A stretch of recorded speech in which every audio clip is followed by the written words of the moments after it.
screen and audio clear இருக்கான்னு பாருங்க. Yes sir. Yes sir. Okay.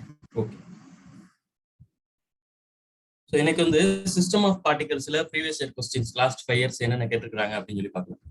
So இதுல பாத்தீங்கன்னா ஃபர்ஸ்ட் கொஸ்டின் பாருங்க. A uniform rod of length 200 centimeter and mass 500 gram is balanced on a wedge placed at 40 centimeter mark. இந்த இடத்துல a mass of 2 kg is suspended from the rod at the 20 centimeter. இந்த இடத்துல இருக்கு 2 kg. And another unknown mass m is suspended from the rod at 160 centimeter mark shown in the figure. Find the value of m such that the rod is in equilibrium. So இந்த mass வந்து எவ்வளவு இருந்தா இந்த rod வந்து equilibrium இருக்கும் அப்படின்னு சொல்றாங்க. இந்த ராட் வந்து ஈக்குலிபிரியம்னு என்ன அர்த்தம்? இது வந்து இதே ஸ்டேட்டஸ்ல மெயின்டைன் ஆகும். அதாவது இந்த 2 kgனால இது இந்த இப்படி போயிடக்கூடாது, அல்லது இந்த மாஸ் எம்னால இது இந்த சைடு இப்படி வந்துடக்கூடாது. இது வந்து எப்படி நம்மளுக்கு வந்து ஸ்ட்ரைட்டா இருக்கோ, அது ஈக்குலிபிரியம் பொசிஷன்ல இருக்கோ, இதே பொசிஷன்ல மெயின்டைன் ஆகிறதுக்கு இந்த மாஸ் வந்து எவ்வளவு அப்படின்னு சொல்லி கேட்கும். ஸோ இது வந்து எப்படி கால்குலேட் பண்ணலாம் அப்படின்னா,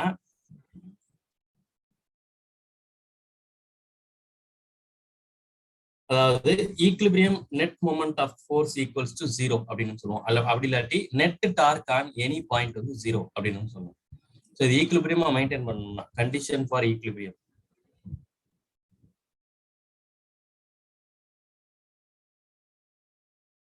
கண்டிஷன் ஃபார் ஈக்குலிபிரியம் வந்து நெட் டார்க் ஈக்குவல் டு 0 அப்படின்னு சொல்லுவோம். நெட் டார்க் ஈக்குவல் டு 0 ஏதாவது ஒரு பாயிண்ட்ல வச்சு கண்டுபிடிச்சா போதும். நான் இப்போ வந்து எந்த பாயிண்ட்ல நெட் டார்க் வச்சு கண்டுபிடிக்க போறேன் அப்படின்னா, இந்த வெட்ஜ் இருக்குல்ல, இதுல இருந்து நெட் டார்க் வந்து கால்குலேட் பண்ண போறேன். நெட் டார்க் கால்குலேட் பண்ணணும் அப்படின்னா என்னென்ன ஃபோர்ஸ் எல்லாம் ஆக்ட் ஆகுது அப்படிங்கிறது எனக்கு தெரியணும். ஸோ இங்க என்னென்ன ஃபோர்ஸ் எல்லாம் ஆக்ட் ஆகும் அப்படின்னு கேட்டீங்கன்னா, இந்த 2 kgனால கீழே வந்து ஒரு 2g ஃபோர்ஸ் ஆக்ட் ஆகும். தனியா கூட வரையும்.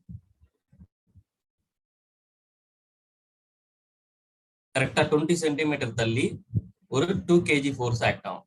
அதாவது 2g ஃபோர்ஸ் இங்க ஆக்ட் ஆகும். அதே மாதிரி இந்த பாயிண்ட் 40 சென்டிமீட்டர்ல உங்களுக்கு ஒரு நார்மல் ஃபோர்ஸ் மேல ஆக்ட் ஆகும். அதுக்கடுத்து இந்த பிளாக் வந்து 500 கிராம் அப்படின்னு சொல்லியிருக்காங்க. இந்த 500 கிராம் வந்து சென்டர் பாயிண்ட்ல ஆக்ட் ஆகும். அதாவது 500 கிராம் வந்து நான் 500 into 10 power minus 3 which is nothing but 0.5 kg அப்படின்னு சொல்லி வச்சுக்கிறேன். இந்த 0.5 kg 0.5 kgங்கிறது வந்து எங்க ஆக்ட் ஆகும்? அதாவது mg ஃபோர்ஸ்ங்கிற போது 0.5 into g அந்த ஃபோர்ஸ் எங்க ஆக்ட் ஆகும் அப்படின்னு பாத்தீங்கன்னா, இது மொத்தம் 200 சென்டிமீட்டர் லென்த் அப்படிங்கிறதுனால கரெக்டா ஒரு 100 சென்டிமீட்டர்ல ஆக்ட் ஆகும். டவுன்வர்ட்ஸ்ல 100 சென்டிமீட்டர்ல 0.5g அப்படிங்கிற ஃபோர்ஸ் வந்து ஆக்ட் ஆகும். அதுக்கடுத்து இந்த mg ஃபோர்ஸ் வந்து ஆக்ட் ஆகும். mg ஃபோர்ஸ் வந்து கரெக்டா 160 சென்டிமீட்டர்ல ஆக்ட் ஆகும். ஸோ இதான் ஆக்ட் ஆகக்கூடிய ஃபோர்ஸஸ். இது வந்து எவ்வளவு தூரத்துல இருக்கு அப்படின்னா 20 சென்டிமீட்டர். வெஜ் எவ்வளவு தூரத்துல இருக்கு அப்படின்னா 40 சென்டிமீட்டர். இது வந்து எவ்வளவு தூரத்துல இருக்கு அப்படின்னா 100 சென்டிமீட்டர். அண்ட் இது வந்து எவ்வளவு தூரத்துல இருக்கு அப்படின்னு கேட்டீங்கன்னா 160 சென்டிமீட்டர். ஸோ எவ்வளவு தூரத்துல இருக்கு. இப்போ நெட் டார்க் வந்து 0 ஆகும். ஏதாவது ஒரு பாயிண்ட்ல நெட் டார்க் வந்து நம்ம கண்டுபிடிக்கலாம். நான் வந்து net torque about this wedge வந்து கண்டுபிடிக்கிறேன். அபவுட் திஸ் வெட்ஜ் கண்டுபிடிச்சோம்னா நம்ம என்ன வந்து கேன்சல் ஆயிடும், இதே வராது. இதுக்கு இந்த பாயிண்ட்ல நான் வந்து நெட் டார்க் வந்து கண்டுபிடிக்கிறேன். ஸோ இந்த பாயிண்ட்ல நெட் டார்க் கண்டுபிடிக்கிறதுக்கு என்னென்ன ஃபோர்ஸ் எல்லாம் ஆக்ட் ஆகுது அப்படின்னு சொல்லி பாருங்க.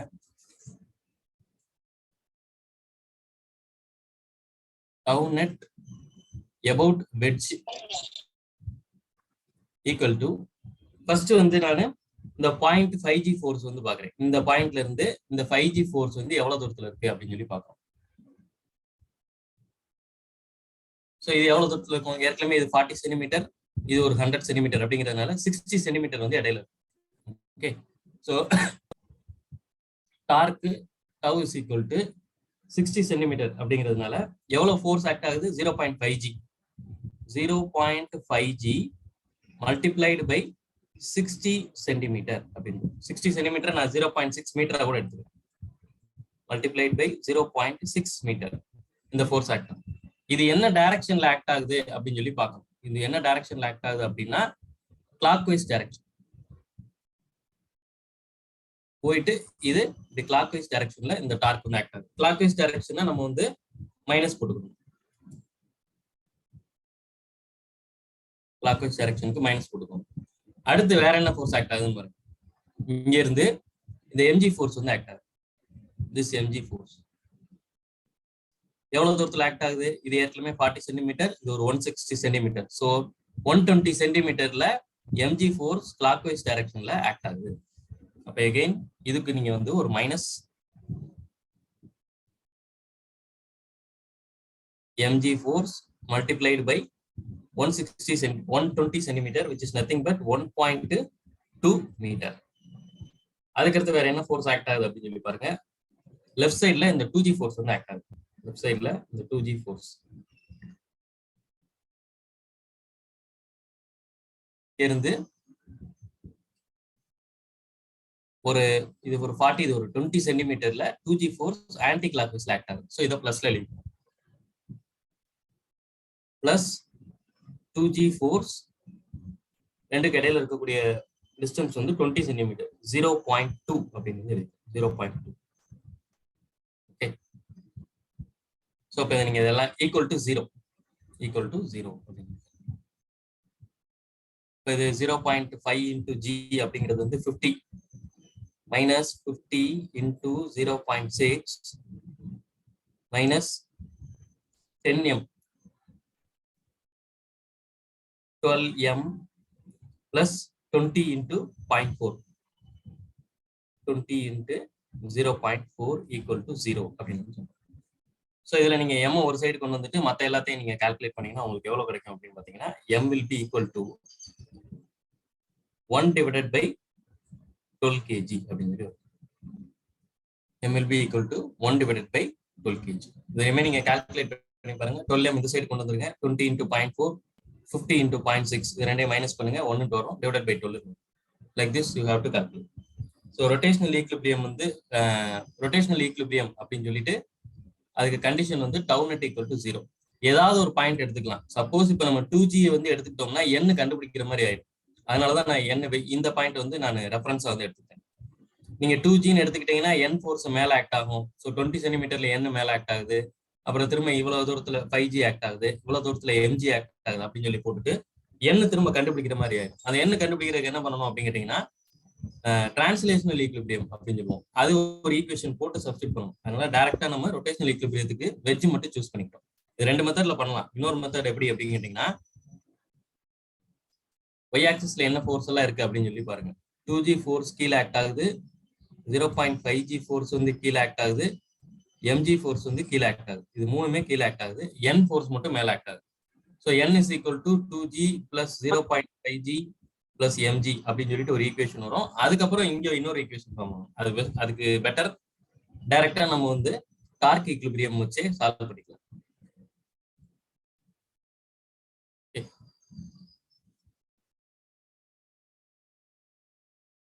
ரெஃபரன்ஸ் பாயிண்ட் வெஜ் வந்து எடுத்துக்கிட்டோம். நெட் டார்க் கண்டுபிடிக்கிறோம். வெஜ்ல இருந்து என்னென்ன ஃபோர்ஸ் எல்லாம் ஆக்ட் ஆகுதுங்கிறத பாக்குறோம். கிளாக் வைஸ்னா மைனஸ் போட்டுக்கிறோம், ஆன்டி கிளாக் வைஸ்னா பிளஸ் போட்டுக்கிறோம். இந்த ரெண்டு ஃபோர்ஸும் நம்மளுக்கு இந்த ஃபோர்ஸும் வந்து மைனஸ், இந்த ஃபோர்ஸ் வந்து பிளஸ்ல வரும். ஈக்குவல் டு 0 போட்டு கால்குலேட் பண்றோம். மாஸ் வந்து கிடைக்கும். அவ்வளவுதான். இது 2021ல கேட்ட question.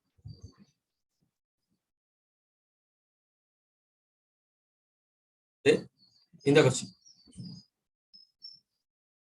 3 identical spheres each of mass capital M are placed at the corners of right angle triangle with the mutually perpendicular sides equal to 2m. Taking the point of intersection of two mutually perpendicular sides as origin, find the position vector of center of mass. ஒண்ணுமே இல்லை, இது ஒரு 3 particle system. இந்த 3 particle சிஸ்டத்துக்கு center of mass வந்து கேட்கறாங்க, வேற ஒண்ணும் கிடையாது. ஸோ இந்த 3 particle system எப்படி இருக்கு? இந்த மாதிரி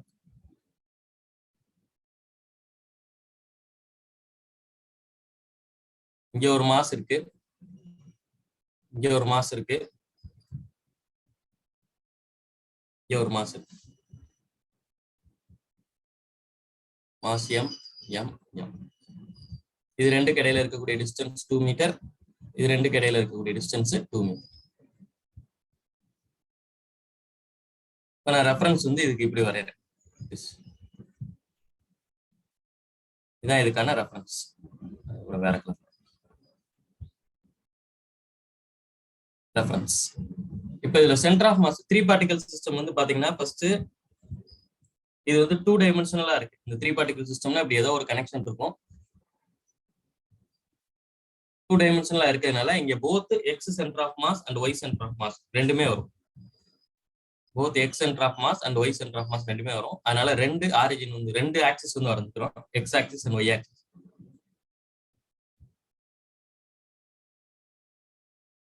எக்ஸ் சென்டர் ஆஃப் மாஸ் கண்டுபிடிக்கலாம்.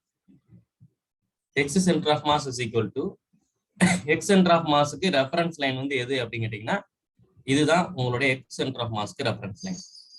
இதுல இருந்து எந்தெந்த மாஸ் எவ்வளவு தூரத்துல இருக்கு அப்படின்னு சொல்லி பார்ப்போம். ஆக்சுவலா ஃபர்ஸ்ட் சென்டர் ஆஃப் மாஸ்க்கு ஃபார்முலா வந்து என்ன கேட்டீங்கன்னா X centre of mass is equal to m1 x1 plus m2 x2 அப்படியே போயிட்டே இருக்கும். எத்தனை இருக்கும் mn xn whole divided by m1 plus m2 up to mn வரைக்கும் இருக்கும். ஸோ இங்க வந்து பாத்தீங்கன்னா நம்மளுக்கு 3 மாஸ் இருக்கு. அதனால நம்ம வந்து என்னென்ன மாஸ் ரெஃபரன்ஸ் லைன்ல இருந்து எவ்வளவு தூரத்துல இருக்கு அப்படின்னு சொல்லி பார்ப்போம். ஃபர்ஸ்ட் இந்த மாஸ் பாருங்க. ஃபர்ஸ்ட் இந்த மாஸ் பார்ப்போம். இந்த மாஸ் ரெஃபரன்ஸ் லைன் மேலே இருக்கு அப்படிங்கிறதுனால நம்மளுக்கு வந்து டிஸ்டன்ஸ் வந்து வராது. அதனால m இன்ட்டு 0. அடுத்து இந்த மாஸ் இதுவும் ஆக்சிஸ் மேலே இருக்கு. So plus m into 0. அடுத்து இந்த மாஸ் இது 2 மீட்டர் தள்ளி இருக்கு. பிளஸ் m இன்ட்டு 2 i கேப்னு கூட போட்டுக்கலாம். 2 i cap whole divided by 3m. So which is nothing but 2 by 3 2m by 3m அப்படின்னு இது கேன்சல். 2 by 3 i cap அப்படின்னு கூட போட்டுக்கலாம். இதுக்கு அடுத்து y சென்டர் ஆஃப் மாஸ் வந்து கண்டுபிடிக்கிறோம். y சென்டர் ஆஃப் மாஸ்க்கு ரெஃபரன்ஸ் எதை எடுத்துக்கணும் அப்படின்னா y ஆக்சிஸ்ல இருந்து ரெஃபரன்ஸ் எடுத்துக்கணும். நீங்க இதை வந்து ரெஃபரன்ஸ் எடுத்துக்கணும். இது ரெஃபரன்ஸ் எடுக்கும்போது எகைன் சேம் இந்த ரெண்டு மாசம் நம்மளுக்கு கைக்கு வராது. m into 0 plus m into 0 plus இந்த தேர்ட் மாஸ் எவ்வளவு தூரத்துல இருக்குன்னு பாருங்க. இங்க இருந்து இந்த ரெஃபரன்ஸ் லைன்ல இருந்து இந்த தேர்ட் மாஸ் எவ்வளவு தூரத்துல இருக்கு? இங்க இருந்து 2 மீட்டர் தூரத்துல இருக்கு. which is in plus j cap. So m into 2 divided by 3m. So 2m by 3m which is equal to 2 by 3 j cap. So x center of mass, y center of mass ரெண்டையும் சேர்த்து சொல்லணும்னா 2 by 3 i cap plus 2 by 3 j cap. So இதான் உங்களோட answer. 2 by 3 i cap plus j cap அப்படின்னு சொல்லுவோம்.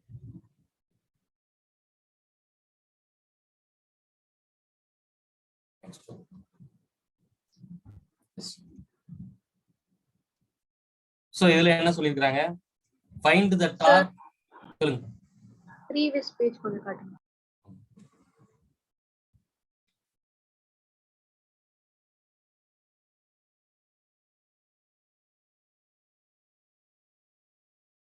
Thank you sir.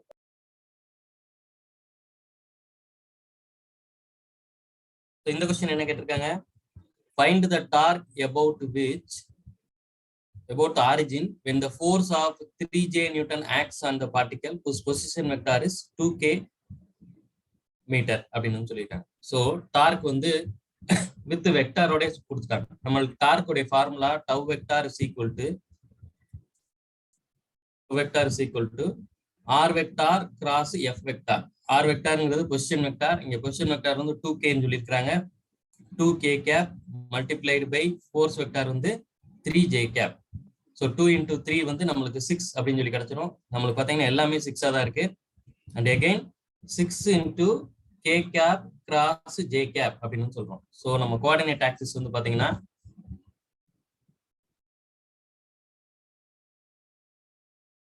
i j k.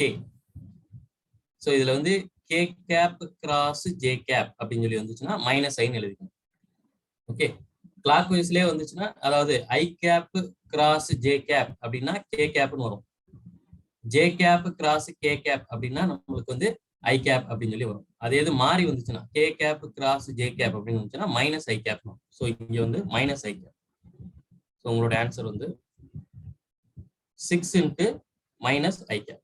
So this will be your answer. Just cross product தான். இதுல kj மட்டும் மறந்து போய் ஐன்னு எழுதிடக்கூடாது, minus ஐ தான் வரும். j cross cap, j cross k cap அப்படின்னு சொன்னாங்கன்னா நீங்க வந்து தாராளமா ஐ கேப்னு எடுத்துக்கலாம். ஸோ இங்க வந்து k cross j அப்படின்னு சொல்லி வருது. அதே மாதிரி டார்க் வெக்டார் எப்பயுமே வந்து tau vector is equal to r vector cross f vector அப்படின்னா ஃபர்ஸ்ட் என்ன போடணும், கொஸ்டின் வெக்டாருக்கானதை மட்டும் தான் எழுதணும். இதை மாத்தி எழுதிடக்கூடாது. 2k cap 3j cap cross ப்ராடக்ட்ல இதை மாத்தி எழுதினீங்கன்னா ஆன்சர் மாத்தி வந்து.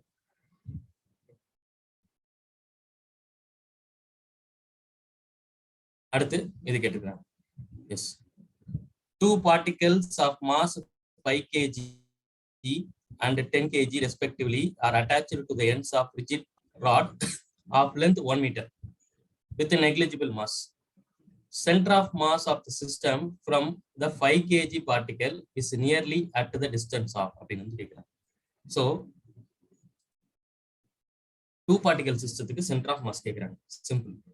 2 particle systemனா சே என்கிட்ட ஒரு மாஸ் m1 ஒன்று இருக்கு, இன்னொரு மாஸ் வந்து m2 அப்படின்னு சொல்லி இருக்கு. இதுல இந்த 2 மாஸ் மட்டும்தான் மாஸ் இருக்கும், நடுவுல இருக்கக்கூடிய இந்த ராடுக்கு வந்து மாஸ் இருக்காது. ஓகே, இப்போ இதுக்கு வந்து நம்மளுக்கு சென்டர் ஆஃப் மாஸ் வந்து கண்டுபிடிக்க சொல்றாங்க. ஃப்ரம் 5 kg பார்ட்டிகல் அப்படிங்கிறாங்க. நான் இதை m1 தான் 5 kgன்னு வச்சுக்கிறோம், இப்போதைக்கு m1 m2 வச்சுக்கிறோம்.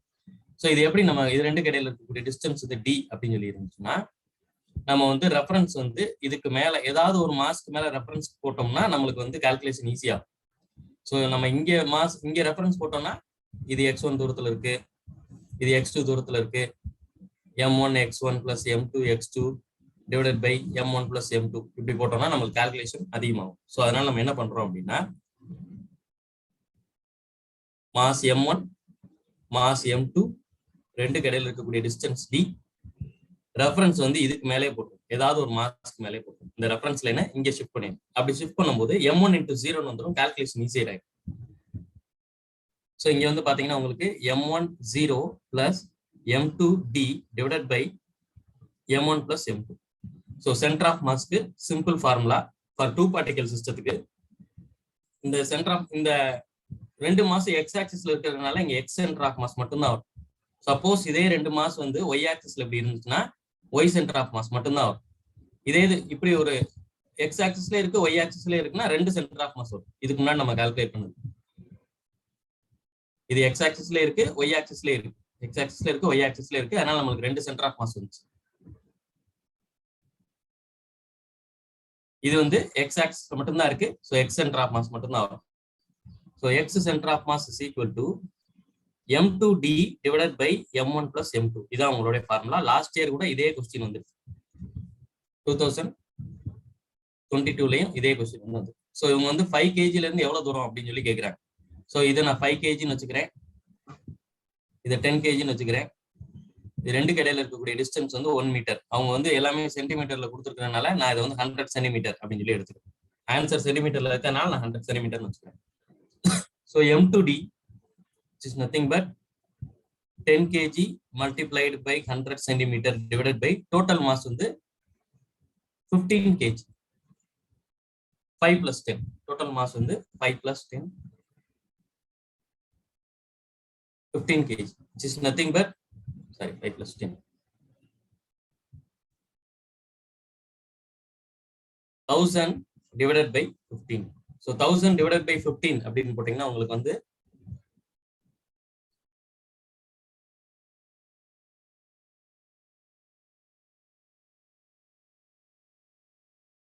66.66 centimeter. So 66.66 centimeter, which is nothing but nearly 67 centimeters தான் உங்களுடைய answer. Okay, so simple 2 particle சிஸ்டத்துக்கு சென்டர் ஆஃப் மாஸ்னா இதுதான் ஃபார்முலா. எக்ஸ் ஆக்சிஸ்ல இருந்துச்சுன்னா X centre of mass is equal to m2d by m1 plus m2. Y ஆக்சிஸ்ல இருந்துச்சுன்னா m2d by m1 plus m2. அவ்வளவுதான், சிம்பிள்.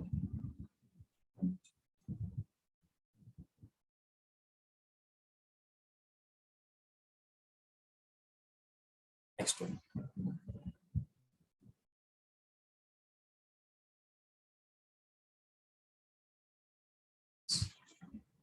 இது நீட் 2018 கேட்டது. என்ன சொல்லியிருக்கிறாங்க? The moment of force F equal to 4i cap plus 5j cap minus 6k cap at 2, 0, -3 about the point 2, -2, is given by அப்படிங்கிறாங்க. So இங்க வந்து டார்க் தான் கேட்டிருக்கிறாங்க, ஃபோர்ஸ் கொடுத்துருக்காங்க. அந்த பொசிஷன் வெக்டாரை மட்டும் நம்மளுக்கு என்ன கொடுத்துருக்காங்கன்னா 2 பாயிண்டா கொடுத்துருக்காங்க. ஸோ இதை வச்சு நீங்க பொசிஷன் வெக்டார் கண்டுபிடிக்கணும். அதுக்கப்புறம் ஃபோர்ஸ் உடைய கிராஸ் மல்டிப்ளை வந்து பண்ணிக்கணும். சாரி, கிராஸ் ப்ராடக்ட் வந்து பண்ணிக்கணும், கிராஸ் வெக்டார் ப்ராடக்ட். ஸோ நம்மளுக்கு ஃபோர்ஸ் வெக்டார் ஓகே கொடுத்துருக்காங்க. இங்க இந்த position vector that is r1 vector is equal to, இது அப்படியே இது எழுதுங்க, 2i cap plus 0j cap minus 3k cap. Okay, and r2 vector is equal to 2i cap minus 2j cap minus 2k cap. So இது ரெண்டுல இருந்து நீங்க position vector வந்து எடுத்துக்கோங்க. அதாவது r2 vector minus r1 vector அப்படின்னா ஒரு position vector வந்து கிடைச்சிடும். which is nothing but 2i cap. இது அப்படியே மைனஸ் பண்ணிட்டு வந்தீங்கன்னா உங்களுக்கு என்ன கிடைக்கும் அப்படின்னா 0i cap. இது ரெண்டையும் மைனஸ் பண்ணீங்கன்னா 0i cap plus 2j cap minus 3, sorry -2 -3 அப்படிங்கிற போது உங்களுக்கு வந்து -1k cap அப்படின்னு சொல்லி கிடைக்கும். 0i cap plus 2j cap minus 1k cap. இது ரெண்டையும் மட்டும் மைனஸ் பண்ணுங்க. r2 ல இருந்து r1 வந்து மைனஸ் பண்ணீங்கன்னா இந்த இது கிடைக்கும். ஸோ இதுதான் உங்களுடைய r வெக்டார். r வெக்டார் வந்து கிடைச்சிச்சு. f வெக்டார் வந்து ஏற்கனவே இங்க இருக்கு, which is nothing but 4i cap plus 5j cap minus 6k cap. So இது ரெண்டையும் கிராஸ் ப்ராடக்ட் பண்ண போறோம். ஃபோர்ஸ் டார்க்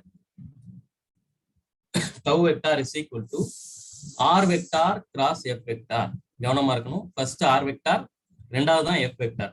ஸோ இது நீங்க மேட்ரிக்ஸ்ல எழுதும் போது இது நம்ம கிராஸ் ப்ராடக்ட் வந்து நம்ம மேட்ரிக்ஸ் தான் பண்ணுவோம். i cap j cap k cap. இதுல இந்த ஆரை தான் ஃபர்ஸ்ட் எடுத்து எழுதணும். ஆரோடைய கோஆர்டினேட்ஸ் என்னென்ன இருக்கோ அதை தான் ஃபர்ஸ்ட் எடுத்து எழுதணும். அதுக்கப்புறம் தான் எஃப் ஓட கோஆர்டினேட் எழுதணும். இதை மாற்றி எழுதினா ஆன்சர் தப்பாயிடும். ஸோ ஃபர்ஸ்ட் ஆரோட கோஆர்டினேட்ஸ் என்னென்ன இருக்கு? 0, 2, -1.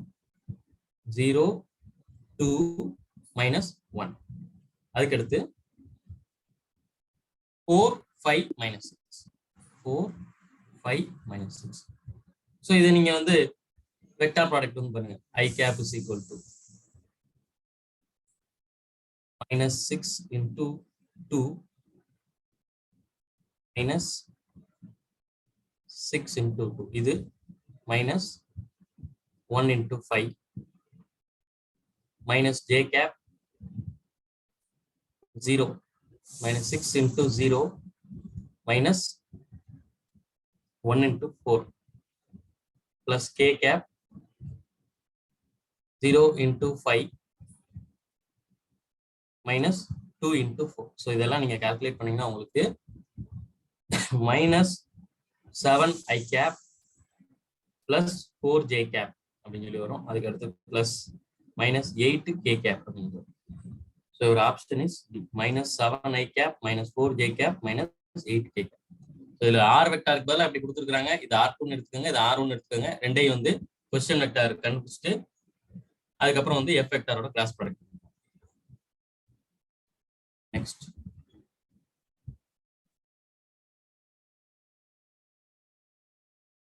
Yes. So. சார் அந்த மேட்ரிக்ஸ் ஒரு தடவை சொல்லி கொடுங்க சார். Matrix. Okay. So இது என்னவா இருக்கு? 1 minute. நேரா எழுதுவோம். i cap j cap k cap. இதுல வந்து 0, 2, -1, 4, 5, -6 அப்படின்னு சொல்லிட்டா ஃபர்ஸ்ட் என்ன பண்ணணும் அப்படின்னா இந்த i cap எழுதணும். i cap எழுதும் போது இந்த i capல இருக்கக்கூடிய காலம் அண்ட் ரோவை மறந்துடணும். ரிமைனிங் இருக்கிறது இந்த இது மட்டும் தான் இருக்கும். ஸோ இதை நீங்க என்ன பண்ணணும் அப்படின்னா கிராஸ் மல்டிப்ளை பண்ணி எழுதி 6 into 2 அப்படின்னு சொல்லுவோம். Like this -6 into 2. இது ரெண்டையும் கிராஸ் மல்டிப்ளை பண்ணுங்க. -6 into 2 minus 5 into 1, 5 into minus 1. அதுக்கு அடுத்து ரெண்டாவது நீங்க என்ன பண்ணணும் அப்படின்னா ஜே கேப் எடுத்து எழுதணும். ஜே கேப் எழுதும் போது மட்டும் நீங்க மைனஸ் போட்டுக்கணும். இந்த ஜே எடுத்து எழுதும் போது மட்டும் மைனஸ் போட்டுக்கணும். இப்ப இதுக்கான காலமையும் ரோவையும் மறந்துடும். Minus J cap bracket open பண்ணிக்கோங்க. இந்த காலமே ரோவையும் மறந்துட்டீங்கன்னா minus 6 into 0, minus 6 into 0, minus 4 into minus 1 அப்படின்னு சொல்லி எழுதணும். அதுக்கடுத்து கே கேப் இது எழுதும் போது இதுக்கான ரோவையும் காலமையும் மறந்துடும். இதுக்கான காலம் இதுக்கான ரோ ரெண்டையும் மறந்துட்டீங்கன்னா ரிமைனிங் இருக்கிறது இது மட்டும் தான் இருக்கும். இதை நீங்க வழக்கம் போல கிராஸ் ப்ராடக்ட் பண்ணி எழுதி பிளஸ் கே கேப். ஜேக்கு மட்டும் தான் மைனஸ் போடணும், கேக்கு வந்து பிளஸ் போட்டுக்கணும். 5 into 0 minus 4 into 2, 5 into 0 minus 4 into 2. அவ்வளவுதான். ஸோ இதை வழக்கம் போல நீங்க கிராஸ் மல்டிப்ளை பண்ணி இதை ஜஸ்ட் மல்டிப்ளை மட்டும் பண்ணீங்கன்னா உங்களுக்கு வெக்டார் வந்து கிடைக்கும். 7i cap minus 4j cap minus 8k cap அப்படின்னு சொல்லி வரும். minus 12 plus 5 அப்படின்னு போட்டீங்கன்னா 7 வரும். அதே மாதிரி இங்கேயும் அதே மாதிரி கால்குலேட் பண்ணீங்கன்னா உங்களுக்கு இந்த மாதிரி வேல்யூஸ் வரும். ஸோ இப்படிதான் மேட்ரிக்ஸ் வந்து பண்ணணும்.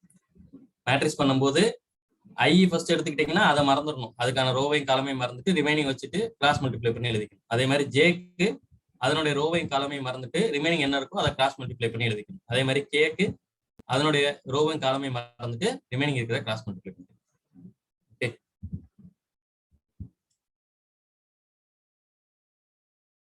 this one. From a circular ring of mass m and radius r, an arc corresponding to a 90-degree sector is removed. The moment of inertia of remaining part of the ring about an axis passing through center of the ring perpendicular to the plane of the ring is k times mr square. Then the value of k அப்படின்னு சொல்லி கேட்குறாங்க. So இது வந்து பெருசா solve பண்ண வேணாம், சிம்பிளாவே solve பண்ணிக்கலாம். இப்போ நம்மகிட்ட ஒரு ரிங் இருக்குன்னு வச்சுக்கிறோம். ஃபர்ஸ்ட் வந்து மொமெண்ட் ஆஃப் இனர்ஷியா என்னன்னு பாருங்க. ஒரு ஆக்சிஸ், இந்த ஆக்சிஸ்ல ஒரு மாஸ் வந்து நான் கனெக்ட் பண்ணியிருக்கிறேன் லைக் திஸ். இந்த மாதிரி ஒரு மாஸ் கனெக்ட் பண்ணியிருக்கேன் எம். இந்த மாஸ் வந்து ஒரு r டிஸ்டன்ஸ்ல இருக்கு அப்படிங்கிற போது இந்த ஆக்சிஸ் நம்ம இப்படி சுத்தும் போது I is equal to mr square அப்படின்ட்டு எனக்கு ஒரு மொமெண்ட் ஆஃப் இனர்ஷியா கிடைக்கும். ஓகே, இங்க மொமெண்ட் ஆஃப் இனர்ஷியா என்ன அப்படின்னு கேட்டீங்கன்னா I is equal to mr square அப்படின்னு சொல்றோம். அண்ட் இந்த மாஸே வந்து இது மாதிரி மாஸ் இன்னொரு மாஸ் நான் அட்டாச் பண்ணேன்னா 2mr square, 3mr square அப்படின்னு சொல்லி வரும். இதே மாதிரி நான் ரிங் மாதிரி மாசஸா சுத்தி வச்சுட்டேன்.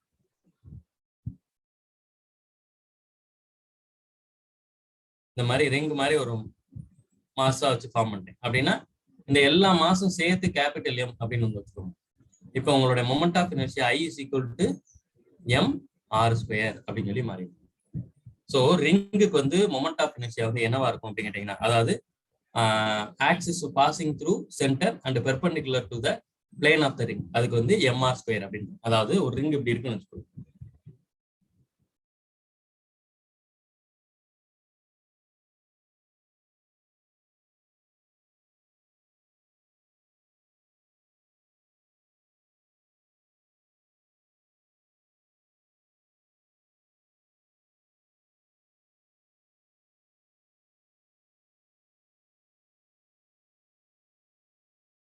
இந்த மாதிரி ஒரு ரிங் இருக்கு. இந்த ரிங்குக்கு வந்து ஆக்சிஸ் வந்து சென்டர்ல பாஸ் ஆகுது plus perpendicular to the plane of the ring வந்து பாஸ் ஆகுது அப்படின்னா இதுதான் உங்களோட ஆக்சிஸ். சென்டர்ல பாஸ் ஆகுது plus perpendicular to the plane of the ring அப்படின்னு சொல்றோம். ஸோ இதுதான் வந்து அந்த ஆக்சிஸ். இப்போ இங்க இந்த ரிங்குக்கு வந்து மொமெண்ட் ஆஃப் இனர்ஷியா வந்து என்ன அப்படின்னு சொல்லி கேட்டீங்கன்னா I is equal to mr square அப்படின்னு சொல்றோம். இதனுடைய டோட்டல் மாஸ் வந்து எம்னு வச்சுக்கோங்க. இதனோட டோட்டல் மாஸ் வந்து கேபிட்டல் எம், இதனோட ரேடியஸ் வந்து நம்மளுக்கு r அப்படின்னு சொல்லி வச்சுக்கிட்டீங்கன்னா mr square, அதுதான் இதனுடைய மொமெண்ட் ஆஃப் இனர்ஷியா. ஓகே, இப்போ இவங்க என்ன சொல்றாங்க, from a circular ring of mass capital M and radius r, an arc corresponding to 90 degree sector is removed. The moment of inertia of the remaining part of the ring about an axis passing through the center of the ring perpendicular to the plane of the ring is k times mr square. Then the value of k வந்து என்ன அப்படிங்கிறது. இது ஒண்ணுமே இல்லை. என்ன கேட்குறாங்கன்னா, இது வந்து ஒரு ரிங்கு, இந்த ரிங்கோட மொமெண்ட் ஆஃப் இனர்ஷியா வந்து mr ஸ்கொயர். இப்போ இதுல வந்து 90 டிகிரி ஆஃப் த செக்டார் வந்து கட் பண்ணிடுறாங்க லைக் திஸ். 90 டிகிரி இந்த செக்டாரை மட்டும் கட் பண்ணி விட்டுறாங்க. இதை கட் பண்ணி விட்டுட்டு திரும்ப ரொட்டேட் பண்றாங்க. இப்போ இதனுடைய மொமெண்ட் ஆஃப் இனர்ஷியா என்னவா மாறும் அப்படின்னு சொல்லி கேட்குறாங்க. ஏற்கனவே இருந்த மாஸ் m, இப்போ இதனுடைய மாஸ் வந்து 3/4 m. ஸோ இப்போ இதனுடைய மொமெண்ட் ஆஃப் இனர்ஷியா என்ன மாறப்போகுது? I is equal to 3/4 mr square அப்படின்னு சொல்லி மாறப்போகுது. அவ்வளவுதான். இவங்க என்ன சொல்றாங்க? remaining part of axis passing through the center perpendicular passing through the center of the ring and perpendicular to the plane of the ring is k times mr square. Then the value of k அப்படிங்கிறாங்க. இதுதான் அவங்க கேட்குறாங்க. k times mr square which is nothing but 3/4. ஓகே, ரிங்கோட moment of inertia I is equal to mr square. அதுல 90 degree செக்டாரை cut பண்ணாங்கன்னா நம்மளுக்கு வந்து 3/4 பங்கு ரிங்கு மட்டும்தான் இருக்கு.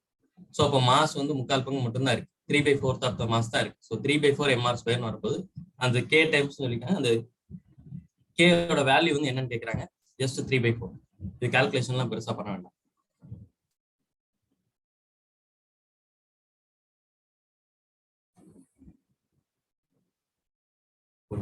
எஸ், இந்த question. Angular speed of a wheel of a vehicle is increased from 360 rpm to 1200 rpm in 14 seconds.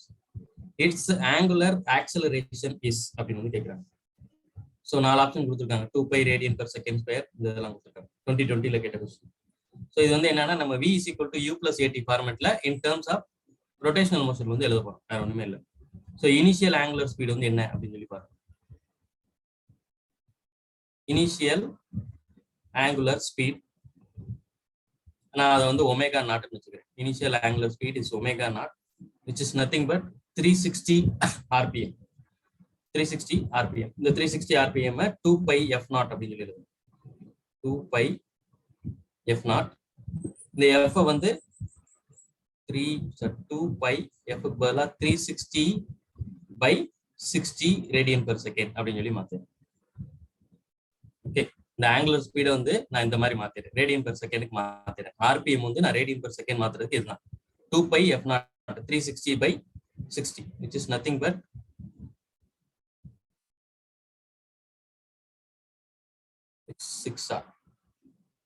12π radian per second.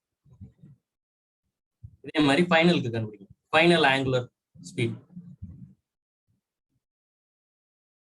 Final angular speed வந்து omega அப்படின்னு சொல்லி வச்சுக்கோங்க. which is nothing but 2π f which is nothing but 2π into 360க்கு பதிலா 1200 divided by 60. So இதெல்லாம் cancel பண்ணீங்கன்னா உங்களுக்கு 20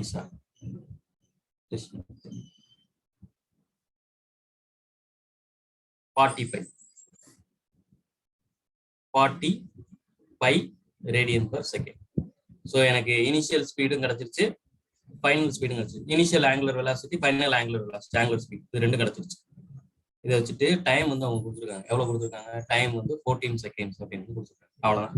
angular acceleration ஈஸியாக கண்டுபிடிச்சிருவேன். v is equal to u plus at. இந்த ஃபார்முலா வந்து எனக்கு கைனமேட்டிக் ஈக்குவேஷன்ல தெரியும். ஸோ இங்க விக்கு பதிலாக இங்க என்ன இருக்குன்னு கேட்டீங்கன்னா ஒமேகா நாட் இருக்கு. சரி, ஒமேகா இருக்கு. ஃபைனல் வெலாசிட்டி விங்கிறது ஃபைனல் வெலாசிட்டி, அதுக்கு பதிலாக ஒமேகா இருக்கு. இனிஷியல் வெலாசிட்டி யூக்கு பதிலாக ஒமேகா நாட் இருக்கு. பிளஸ் ஆங்குலர் ஆக்சலரேஷன் நம்ம எப்பயுமே ஆல்பா அப்படின்னு சொல்லுவோம் இன்டூ டைம் டி. இது எல்லாமே இருக்கு. அவ்வளவுதான். இதை போட்டு நான் கால்குலேட் பண்ணிக்கிறேன். இதுல இருந்து ஆல்பா எப்படி கால்குலேட் பண்ணுவோம்? Alpha T is equal to omega minus omega naught. Alpha is equal to omega minus omega naught divided by T. இங்க ஒமேகா அப்படிங்கிறது வந்து நம்மளுக்கு 40π அண்ட் ஒமேகா நாட் அப்படிங்கிறது வந்து நம்மளுக்கு 12π. டைம் வந்து 14 seconds. So which is nothing but 28π/14. இது ரெண்டே நீங்க அடிச்சு கொடுத்தீங்கன்னா உங்களுக்கு 2π radian per second square. 2 pi radian per second. Just இந்த ஃபார்முலா தான். ரேடியன் per செகண்டுக்கு கன்வெர்ட் பண்ணிட்டு அப்படியே நம்ம வந்து அதை சால்வ் பண்ணுவோம்.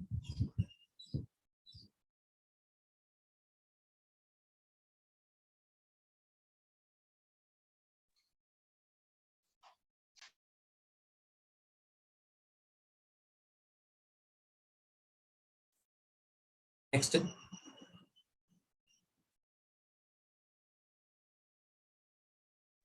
So, a particle starting from rest moves in a circle of radius r.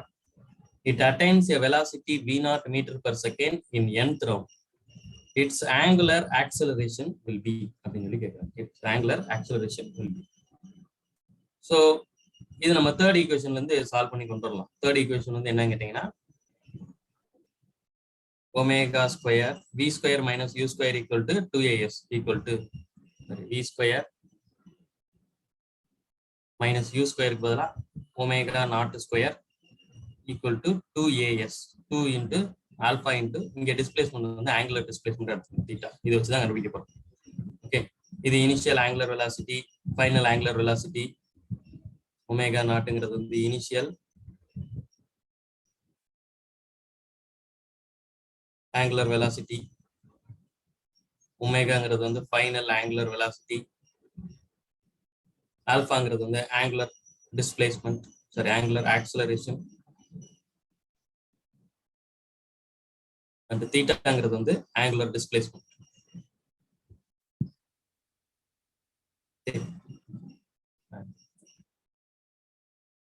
அப்புறம் omega is equal to v by r அப்படின்னு சொல்லுவோம். Omega is equal to v by r அப்படின்ட்டு நம்மளுக்கு இன்னொரு ஈக்குவேஷன், அது v is equal to omega r அப்படின்னு சொல்லி. So அந்த ரிலேஷன் இங்க வந்து இனிஷியல் ஸ்பீட் வந்து என்னன்னு பாத்தீங்கன்னா omega not starting from rest அப்படின்னு சொன்னதுனால ஒமேகா நாட் ஈக்குவல் டு 0 அப்படின்னு சொல்லி வச்சுக்கிறேன். அடுத்து it attains a velocity v0 meter per second in nth round அப்படின்னு சொல்றாங்க. it attains v0 meter per second in nth round அப்படிங்கிறாங்க. அதாவது ஒரு n ரவுண்ட்ஸுக்கு எவ்வளவு டிஸ்பிளேஸ்மெண்ட் இருக்கும் அப்படின்னு சொல்லி பாத்தீங்கன்னா theta equal to 2 pi n அப்படின்னு சொல்றோம். n ரவுண்ட்ஸ்னு வச்சுக்கோம். Theta equal to 2 pi n அப்படின்னு சொல்றோம். ஓகே, ஸோ இப்போ இதை வச்சுட்டு நம்ம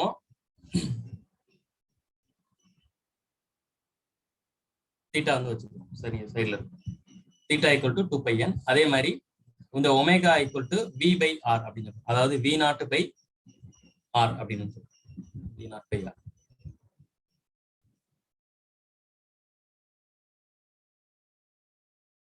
omega equal to omega square, இந்த ஈக்குவேஷன் அப்படியே எடுத்துக்கணும். ஒமேகா ஸ்கொயர் அப்படிங்கிறதுக்கு பதிலாக நான் v0 by r the whole square minus omega not வந்து 0 equal to 2 into alpha into theta பதிலாக 2 pi n.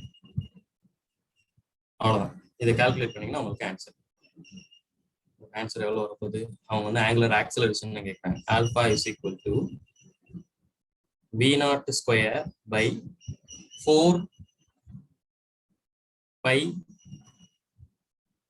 pi n and r square. கீழே இந்த r ஸ்கொயர் இருக்கும், மற்றதெல்லாம் அப்படியே கிராஸ் மல்டிப்ளை பண்ணீங்கன்னா உங்களுக்கு alpha is equal to v0 square by 4 pi n r square. This is your answer. Okay, எல்லா டேட்டாவும் அவங்களே கொடுத்துருக்காங்க. அதை வச்சு நம்ம கால் பண்றோம். இது வந்து நம்மளுக்கு தெரிஞ்ச data. Omega v is equal to omega ஆர்ல இருந்து omega equal to v0 by r அப்படின்னு சொல்லி எழுதிக்கிட்டோம். இனிஷியல் வந்து 0 அப்படின்னு அவங்க கொடுத்துருக்காங்க. அதே மாதிரி n ரவுண்ட்ஸ் nth ரவுண்ட் அப்படின்னு கேட்டதுனால அதுக்கான டிஸ்பிளேஸ்மெண்ட் வந்து 2 pi n அப்படின்னு சொல்லி எடுத்துக்கிட்டோம். மற்றபடி டேட்டாவெல்லாம் அப்படியே சப்ஸ்டிட் பண்ணி ஜஸ்ட் ஆன்சர் மட்டும் calculate.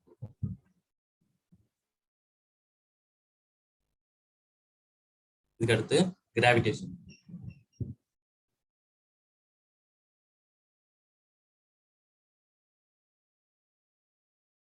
The time period of a geostationary satellite is 24 hour. At a height, 1 minute.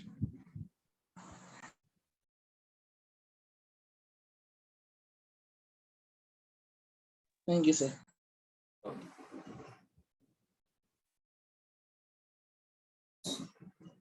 அடுத்து கிராவிடேஷன் 2019 கேட்ட question. The time period of a geostationary satellite is 24 hour at a height 6 RE அப்படின்னு சொல்றாங்க. REங்கிறது வந்து radius of the earth அப்படின்றாங்க. From the surface of earth அப்படின்றாங்க. அதுக்கடுத்து the time period of another satellite whose height is 2.5 RE from the surface will be அப்படின்னு கேட்குறாங்க. Okay, so நம்மளுக்கு வந்து டைம் பீரியடும் அந்த டிஸ்டன்ஸும் உள்ள ரிலேஷன்ஷிப் வந்து என்ன அப்படின்னு கேட்டிங்கன்னா, கெப்லர்ஸ் தேர்ட் லால இருந்து time period square is proportional to distance to the power 3 அப்படின்னு வந்து நம்ம சொல்லியிருக்கோம். ஓகே, இதுல இருந்து நம்ம என்ன எழுதலாம்னா time period is proportional to R to the power 3/2 அப்படின்னு சொல்லியிருக்கோம். ஓகே, ஸோ இங்க வந்து பாத்தீங்கன்னா ஃபர்ஸ்ட் பிளானட் வந்து எடுத்து பாருங்க. ஃபர்ஸ்ட் பிளானட்ல வந்து டிஸ்டன்ஸ் வந்து எவ்வளோன்னு பாருங்க. ஃபர்ஸ்ட் அதுக்கான டைம் பீரியட் ஃபர்ஸ்ட் பிளானட்டுக்கு வந்து எடுத்துக்கணும். ஜியோ ஸ்டேஷன் சரி, ஃபர்ஸ்ட் சேட்டலைட்டுக்கு உங்களுக்கு டிஸ்டன்ஸ் R1 வந்து எவ்வளவு கொடுத்துருக்காங்க அப்படின்னு பாத்தீங்கன்னா 6RE plus RE, அதாவது ஃப்ரம் த சர்ஃபேஸ் 6REங்கிறது வந்து ஃப்ரம் த சர்ஃபேஸ் ஆஃப் எர்த்னு சொல்லியிருக்காங்க. அப்போ மொத்த டிஸ்டன்ஸ் வந்து எவ்வளவு அப்படின்னு கேட்டீங்கன்னா 6RE plus RE அப்படின்னு சொல்லி எடுத்துக்கணும். 6RE plus RE, இதுக்கான டைம் வந்து எவ்வளவு அப்படின்னு பாத்தீங்கன்னா 24 hour அப்படின்னு சொல்லி கொடுத்துட்டாங்க.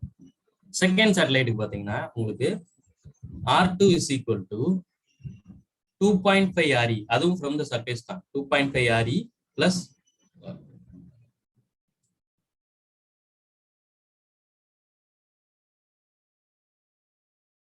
2.5 RE plus RE, 2.5 RE plus RE, இதுக்கு T2 வந்து நம்மளுக்கு கேட்குறாங்க. அவ்வளவுதான். இது ரெண்டையும் நம்ம டிவைட் பண்ணோம்னா நம்மளுக்கு ஆன்சர்.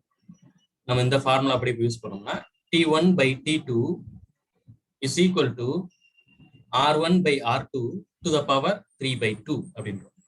ஓகே, T1 அப்படிங்கிறது வந்து 24 ஹவர்னு கொடுத்துருக்காங்க. by T2 is equal to R1, which is nothing but 6RE plus RE divided by R2, 2.5 RE plus RE whole power 3/2, which is equal to 7RE by 3.5 RE, 7RE by 3.5 RE, RE get cancel, 3/2. இது ரெண்டே cancel பண்ணீங்கன்னா உங்களுக்கு 2 to the power 3/2 அப்படின்னு சொல்லி வரும். So 24 hour divided by T2 is equal to 2 to the power 3/2. So T2 is equal to 24 divided by 2 to the power 3/2. நான் 2 to the power 3/2 எப்படி எழுதலாம் அப்படின்னு பார்த்தீங்கன்னா 2 to the power 3/2 வந்து நான் 2க்கு பதிலாக நான் √2 ஸ்கொயர்னு எழுதுறேன். √2 ஸ்கொயர் to the power 3/2. 2 வந்து √2 ஸ்கொயர்னு கூட எழுதிக்கலாம். ஸோ இதில் பார்த்தீங்கன்னா இந்த இதுவும் கேன்சல் ஆயிடும். 2 கேன்சல் ஆயிரும். ஸோ √2 into √2 into √2 அப்படின்னு சொல்லி வரும். which is nothing but 2√2. 2√2. So 24 divided by 2√2. இதை கேன்சல் பண்ணீங்கன்னா 12. So 12 by √2. ஆப்ஷன் வந்து 12 by √2. 12 into √2 தான் இருக்கு. 12 by √2. அப்ப நீங்க என்ன பண்ணணும்னா ரெண்டையும் √2 மல்டிப்ளை அண்ட் டிவைட் பண்ணுங்க. √2 மல்டிப்ளை அண்ட் டிவைட் பண்ணீங்கன்னா உங்களுக்கு 6√2 அப்படின்னு சொல்லி வரும். 6√2 கீழே ஒரு 2, 6√2 அப்படின்னு. ஸோ ஒரு option is a. Just Kepler's third law வச்சு தான் பண்ணியிருக்கிறோம். இதுல என்ன மிஸ்டேக் வந்து நம்ம பண்ணுவோம் அப்படின்னு கேட்டீங்கன்னா இந்த டிஸ்டன்ஸ் வந்து அப்படியே 6REன்னு சொல்லி எடுத்துருவோம். அந்த மிஸ்டேக் மட்டும் பண்ணக்கூடாது. டிஸ்டன்ஸ் RE வந்து 6RE, இது 2.5 RE அப்படின்னு சொல்லி எடுத்துருவோம். அவங்க ஃப்ரம் த சர்ஃபேஸ் ஆஃப் எர்த்னு சொன்னாங்கன்னா total distance from the centre point இருந்து பார்க்கும்போது 6RE plus RE 7RE, இது 3.5 RE. இது ரெண்டையும் எடுத்து கால்குலேட் பண்ணுவோம்.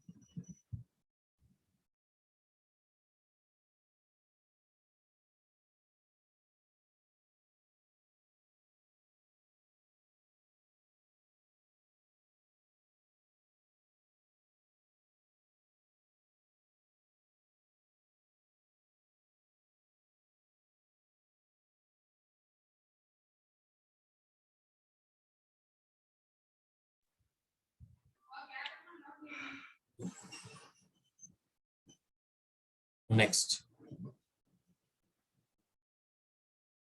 இது வந்து 2018ல கேட்ட கொஸ்டின்.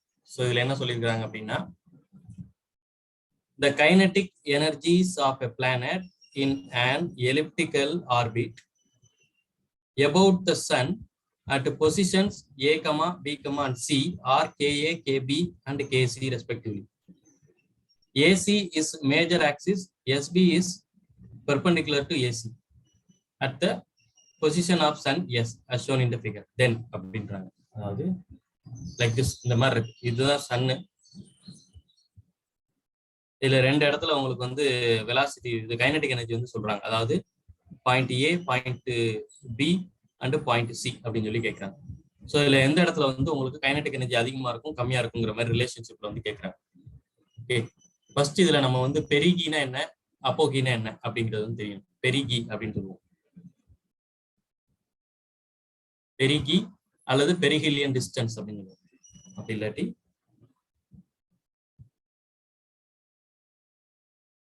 பெரிஹீலியன் டிஸ்டன்ஸ் அப்படின்னும்.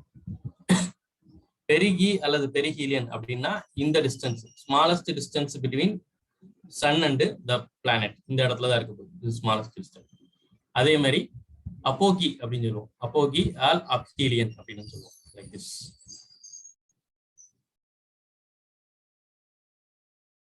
அப்போகி ஆர் அப்ஹீலியன். அப்போகி அப்படின்னா ஃபார்தஸ்ட் டிஸ்டன்ஸ், இந்த டிஸ்டன்ஸ். ஓகே, ஸோ இதுல என்ன நீங்க தெரிஞ்சுக்கணும் அப்படின்னா, சன்னு பக்கத்துல பிளானட் வரும்போது, பிளானட் ஆக்சுவலா எப்படி ரிவால்வ் ஆகும், இந்த மாதிரி ரிவால்வ் ஆகிட்டே இருக்கும். இப்ப இது வந்து பாத்தீங்கன்னா இப்படி ரிவால்வ் ஆகும்போது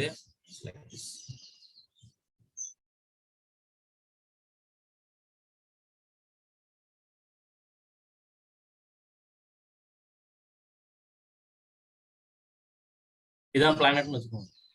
இந்த பிளானட்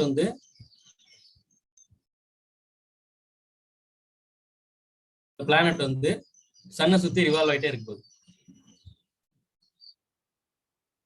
இதுல வந்து சன்னை விட அதிகமான தூரத்துல இருக்கும்போது, அதாவது ஃபார்தஸ்ட் டிஸ்டன்ஸ்ல இருக்கும்போது இது வந்து ஸ்லோவா வந்து மூவ் ஆகும்.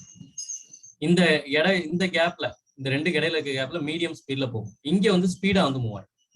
இங்க மீடியம் ஸ்பீட், இங்க ஸ்லோ, இங்க அகைன் மீடியம் ஸ்பீட், திரும்ப இங்க அதிகமான ஸ்பீட்ல வந்து வரும். ஸோ இங்க வந்து பாத்தீங்கன்னா உங்களுக்கு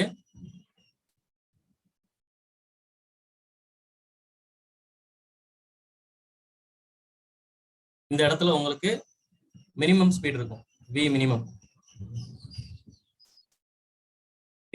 இருக்கும். இந்த இடத்துல வி மீடியம் இருக்கும், இந்த இடத்துல வி மேக்ஸிமம். அவ்வளவுதான். இதுல இது வந்து உங்களுக்கு கொஸ்டின் வந்து கேட்பாங்க, பெரிஹீலியன் டிஸ்டன்ஸ்ல வந்து ஸ்பீட் எப்படி இருக்கும் அப்படின்னு கேட்பாங்க. பெரிஹீலியன் டிஸ்டன்ஸ்ல ஸ்பீடு மேக்ஸிமமா இருக்கும், அப்பீலியன் டிஸ்டன்ஸ்ல வந்து ஸ்பீடு கம்மியா இருக்கும். அப்பீலியன் டிஸ்டன்ஸ் அப்படிங்கிறது வந்து அதிகமான டிஸ்டன்ஸ், இங்க வந்து ஸ்பீடு கம்மியா இருக்கு. ஸோ இப்போ ஈஸியா நீங்க சொல்லிடலாம் எங்க வந்து அதிகமான கைனடிக் எனர்ஜி இருக்கு போகுது. ஸோ ஏல தான் நம்மளுக்கு கைனடிக் எனர்ஜி வந்து அதிகம், அதுக்கடுத்து பில, அதுக்கடுத்து சில. So KA greater than KB greater than KC. So B is your answer. B is your answer. Okay.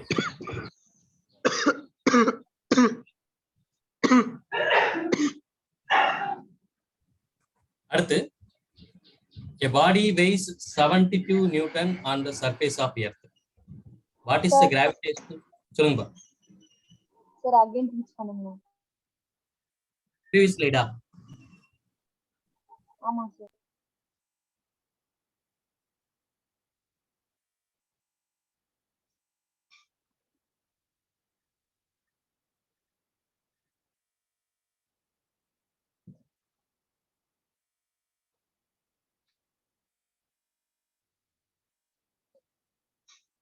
The distance பேரு பெரிகி, இந்த டிஸ்டன்ஸ் பேரு அப்போகி.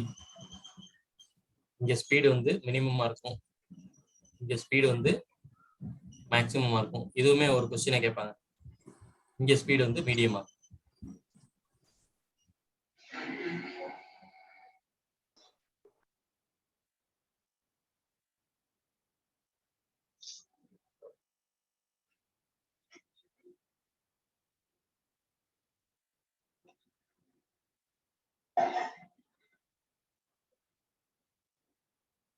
அடுத்து next question. A body weighs 72 Newton on surface of Earth. A body weighs 72 Newton on surface of Earth. What is the gravitational force on it at a height equal to half of the radius of Earth? அப்படின்னு சொல்றோம். At a height equal to half of the radius of Earth. Okay. So நம்மளுக்கு என்ன தெரியும்? W equal to mg அதான் அவங்க கொடுத்துருக்காங்க, which is nothing but 72 Newton. At a height equal to half of the radius அப்படிங்கிறது நம்மளுக்கு h is equal to r/2 அப்படின்னு சொல்றோம். அப்ப அங்க acceleration due to gravity வந்து மாறும். நம்மளுக்கு g க்கு வந்து acceleration due to gravity g is equal to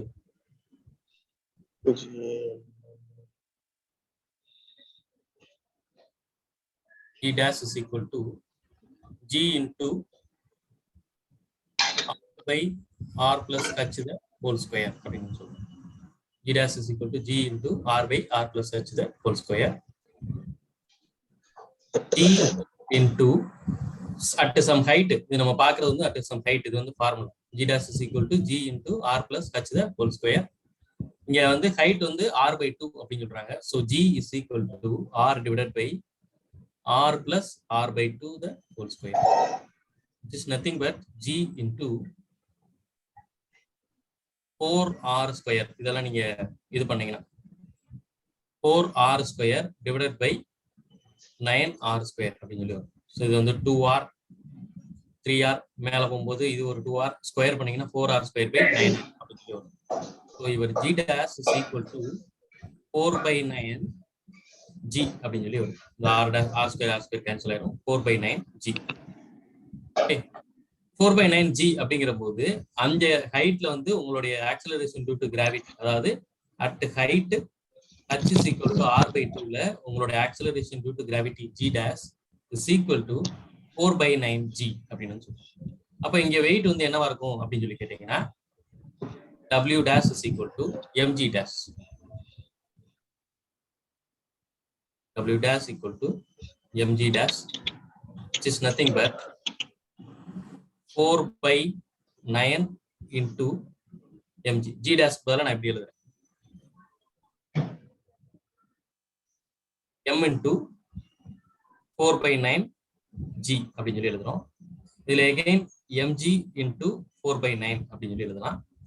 இந்த mg நம்ம ஏற்கனவே சொல்லியிருக்கோம் 72 நியூட்டன் சொல்லிட்டு. So 72 multiplied by 4/9, 32 Newton. 32 Newton. Sir கொஞ்சம் ஃபர்ஸ்ட்ல இருந்து ஒரு வாட்டி சொல்றீங்களா நீங்க? Yes, yes.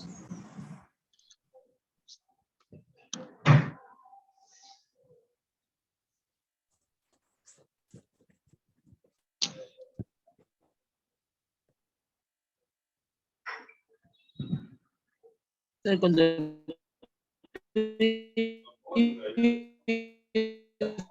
ஆடியோ கேட்க மாட்டேங்குது.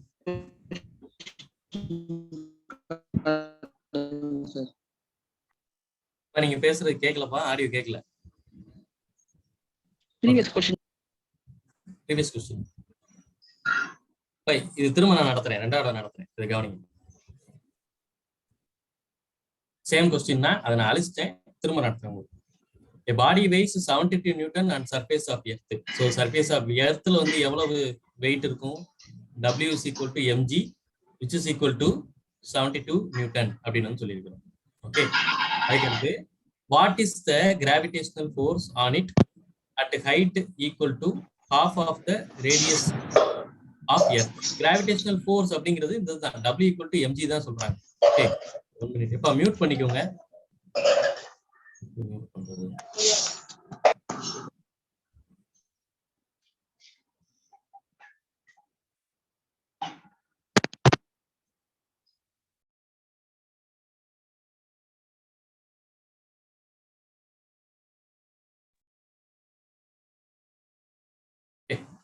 A body weighs 72 Newton on surface of Earth.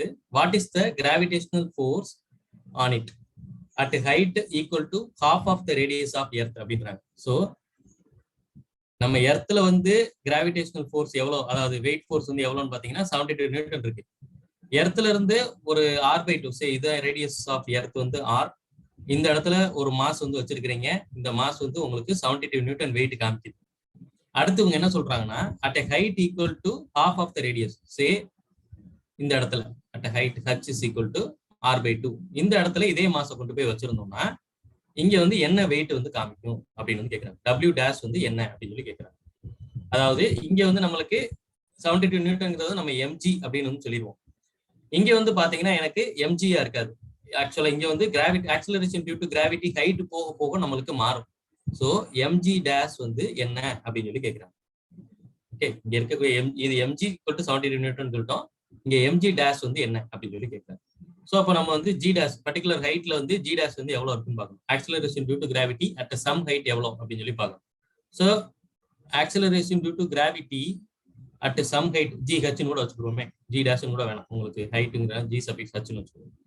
gh is equal to formula இருக்கு, g multiplied by r divided by r plus h the whole square அப்படின்னு சொல்றோம். r divided by r plus h the whole square, which is nothing but g into r divided by r plus h க்கு பதிலா r/2, r/2 the whole square. So இதை நீங்க வந்து காமனா எடுத்தீங்கன்னா உங்களுக்கு என்ன வரப்போகுது, g into r divided by 2r plus r 3r divided by 2 the whole square, which is nothing but g into அப்படியே 2r by 3r the whole square, which is nothing but g into 9r square, sorry 4r square by 9r, 4r square by 9r, 9r square, r square cancel ஆயிரும், 4 by 9 மட்டும், 4 by 9 g அப்படின்னு சொல்லி. அப்போ இந்த இடத்துல உங்களுக்கு acceleration due to gravity எவ்வளவு இருக்கு அப்படின்னு கேட்டீங்கன்னா gh is equal to 4 by 9 g அப்படின்னு சொல்லி இருக்கு. g suffix h is equal to 4 by 9 g. இப்போ இங்க நான் மாசால மல்டிப்ளை பண்ணிட்டேன்னா எனக்கு அங்க வெயிட் ஃபோர்ஸ் வந்து எவ்வளவு அப்படிங்கிறது வந்து கிடைக்கும். ஸோ இந்த இடத்துல எனக்கு வெயிட் ஃபோர்ஸ் எவ்வளவு, அதாவது gravitational force at some height which is nothing but wh is equal to m into gh. okay, wh which is nothing but m into gh. gh பதிலா நான் வந்து 4 by 9 g அப்படின்னு சொல்லி எழுதிக்கலாம். so m into 4 by 9 g, sorry 4 by 9 g, 4 by 9 g. இதுல mg அப்படிங்கிறது எனக்கு 72 Newton அப்படிங்கிறது எனக்கு ஏற்கனவே தெரியும், இங்கே சொல்றேன் mg equal to 72 நியூட்டன். அதனால 72 multiplied by 4 by 9, again 8s are, which is nothing but 32 Newton. w dash equal, அப்போ எர்த்ல ஒரு மாஸ் வந்து இருக்கும்போது அது 72 நியூட்டன் அப்படின்னு சொல்லி வெயிட் வந்து காமிக்கும். இதே மாச வந்து நம்ம ரேடியஸ் டிவைடட் பை 2, அதாவது எகைன் ஒரு r/2 தூரத்துக்கு சர்ஃபேஸ் ஆஃப் எர்த்ல இருந்து கொண்டு போனோம்னா இதனுடைய வெயிட் வந்து நம்மளுக்கு 32 நியூட்டன் அப்படின்னு சொல்லி காமிக்கும். ஓகே, அவங்க இங்க எவ்வளவு வெயிட் தான் கேட்டாங்க, ஸோ அதுதான் நம்ம கண்டுபிடிச்சிருக்கிறோம். இது formula, acceleration due to gravity at altitude.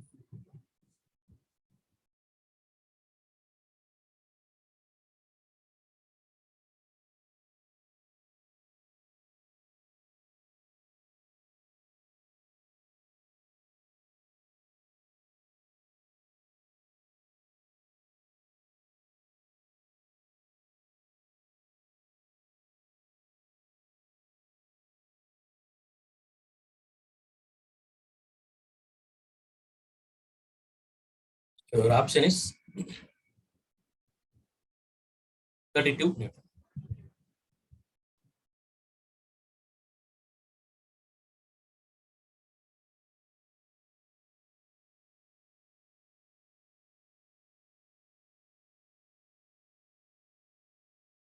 Next one.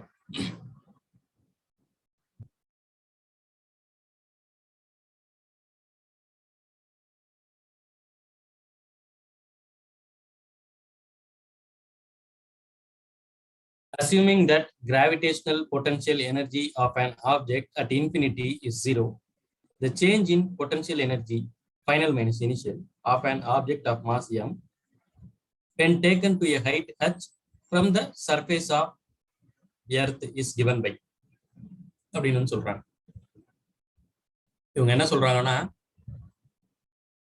Change in potential energy calculate பண்ணுங்கன்னு சொல்றாங்க. அவ்வளவுதான், வேற ஒண்ணுமே கிடையாது. ஒரு எர்த் இருக்கு, இந்த இடத்துல எவ்வளவு பொட்டன்ஷியல் எனர்ஜி அப்படின்னு சொல்லி எடுத்துக்கோங்கன்றாங்க. அண்ட் இந்த இடத்துல எவ்வளவு ஒரு பர்டிகுலர் ஹைட் ஹச்ல ஒரு பொட்டன்ஷியல் எனர்ஜி எவ்வளவு அப்படின்னு சொல்லி கேட்கிறாங்க. இந்த ரெண்டு பொட்டன்ஷியல் எனர்ஜி வந்து மைனஸ் பண்ணி எவ்வளவுன்னு சொல்லுங்க அப்படிங்கிறாங்க. ஓகே, அவங்க கேட்கறது அதான். Assuming gravitational potential energy of an object at infinity is zero. So இதை இன்ஃபினிட்டி தூரத்துக்கு கொண்டு போனோம்னா அங்கே பொட்டன்ஷியல் இருக்காதுன்னு தெரியும் நம்மளுக்கு. ஸோ இந்த ஃபர்ஸ்ட் லைன் கூட நம்மளுக்கு பெருசா இம்பாக்ட் இல்லை. செகண்ட் லைன்ல இருந்து பாருங்க, change in potential energy final minus initial of an object of mass m when taken to a height h from the surface of earth அப்படின்னு சொல்றாங்க. ஸோ இங்க இருந்து இங்க கொண்டு போகும்போது நம்மளுக்கு எவ்வளவு பொட்டன்ஷியல் எனர்ஜிஸ் வந்து இருக்கு, டிஃபரன்ஸ் வந்து இருக்கு அப்படின்றாங்க. ஸோ இங்க இருந்து இது வரைக்குமான டிஸ்டன்ஸ் வந்து பாத்தீங்கன்னா 6 டிஸ்டன்ஸ்ல இருக்கு. நான் இதை வந்து இந்த இடத்துல இருக்கக்கூடிய பொட்டன்ஷியல் எனர்ஜி வந்து u1 அப்படின்னு சொல்லி வச்சுக்கிறேன், which is nothing but potential energy, gravitational potential energy வந்து என்ன அப்படின்னு கேட்டீங்கன்னா minus g capital M small m by r அப்படின்னு minus g capital M small m by r அப்படின்னு. அதே மாதிரி அட் பர்டிகுலர் ஹைட், இந்த ஹைட்ல வந்து நம்மளுக்கு எவ்வளவு கிராவிடேஷனல் எனர்ஜி அப்படின்னு வந்து கேட்கணும். u2 equal to minus g m small m, இதனுடைய மாஸ் ஸ்மால் m, இதனுடைய mass capital M, g capital M small m divided by r plus h, radius of the earth plus some height. இதான் வந்து இங்க இருக்கக்கூடிய potential energy. Okay, இவங்க வந்து change in potential energy கேட்டிருக்காங்க. Change in potential energy அவங்களே சொல்லிட்டாங்க final minus initial. Change in potential energy u is equal to u final minus u initial. நம்ம u final வந்து u2 ன்னு வச்சிருக்கிறோம், u initial வந்து u1 ன்னு வச்சிருக்கிறோம். u2 is nothing but minus g m m by r plus h and u1 அப்படிங்கிறது வந்து minus g capital M small m by r. இது ரெண்டையும் வந்து ஆட் பண்ணுங்க, ஆன்சர் பண்ணுங்க. Minus g capital M small m, இதை காமனா கூட எடுத்துலாமா, minus g capital M small m ரெண்டுல இந்த காமனா எடுத்துங்க. எடுத்துட்டீங்கன்னா உங்களுக்கு 1 by r plus h minus 1 by r, again minus g capital M small m. So இது ரெண்டையும் நீங்க காமனா எடுத்தீங்கன்னா உங்களுக்கு வந்து r வரும், இங்க r plus h வரும். ஸோ r கேன்சல் ஆயிடும், மைனஸ் h வரும். Minus h divided by r into r plus h அப்படின்னு சொல்லி வரும். ஸோ இதை நீங்க மொத்தமா பாத்தீங்கன்னா மைனஸ் உள்ள ஒரு மைனஸ் ரெண்டுமே சேர்த்து பிளஸ் ஆயிடும். Plus g capital M small m h divided by r into r plus h அப்படின்னு. So g capital M small m h into r divided by r plus h. So இந்த question ஒண்ணுமே இல்லை, ரெண்டு பிளேசஸ்ல இருக்கக்கூடிய potential energy difference மட்டும் அவங்க கேட்கறாங்க. நம்ம பொட்டன்ஷியல் எனர்ஜி ஃபார்முலா ரெண்டு பிளேஸ்ல எழுத தெரியணும். அவங்களே ஃபைனல் மைனஸ் இனிஷியல்னு சொல்லிட்டாங்க. ஸோ u2 மைனஸ் u1 வந்து கால்குலேட் பண்றோம், ஆன்சர் வந்துச்சு. அவ்வளவு normal.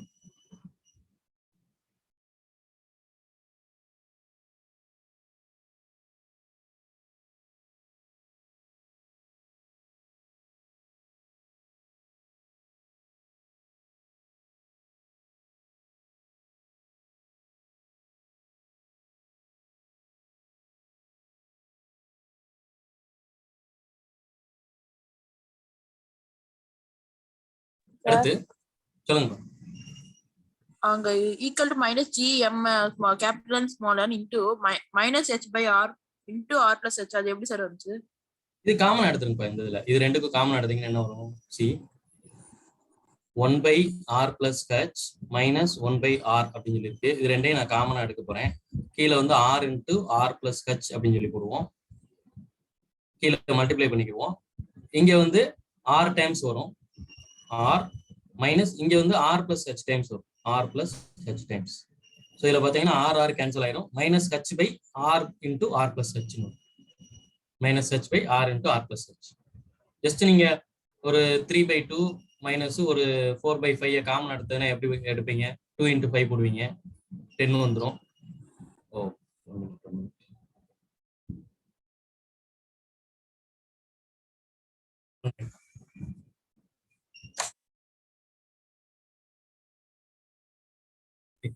Three by two minus 4/5 வந்து எப்படி காமன் எடுப்பீங்க? 10 இங்க வந்து 3 into 5 எழுதுவீங்க, மைனஸ் 4 into 2 எழுதுவீங்க. அதே தான் இங்க பண்ணுங்க.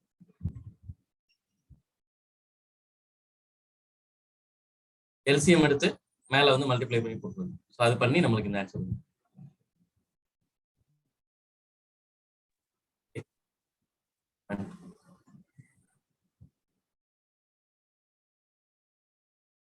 Next question.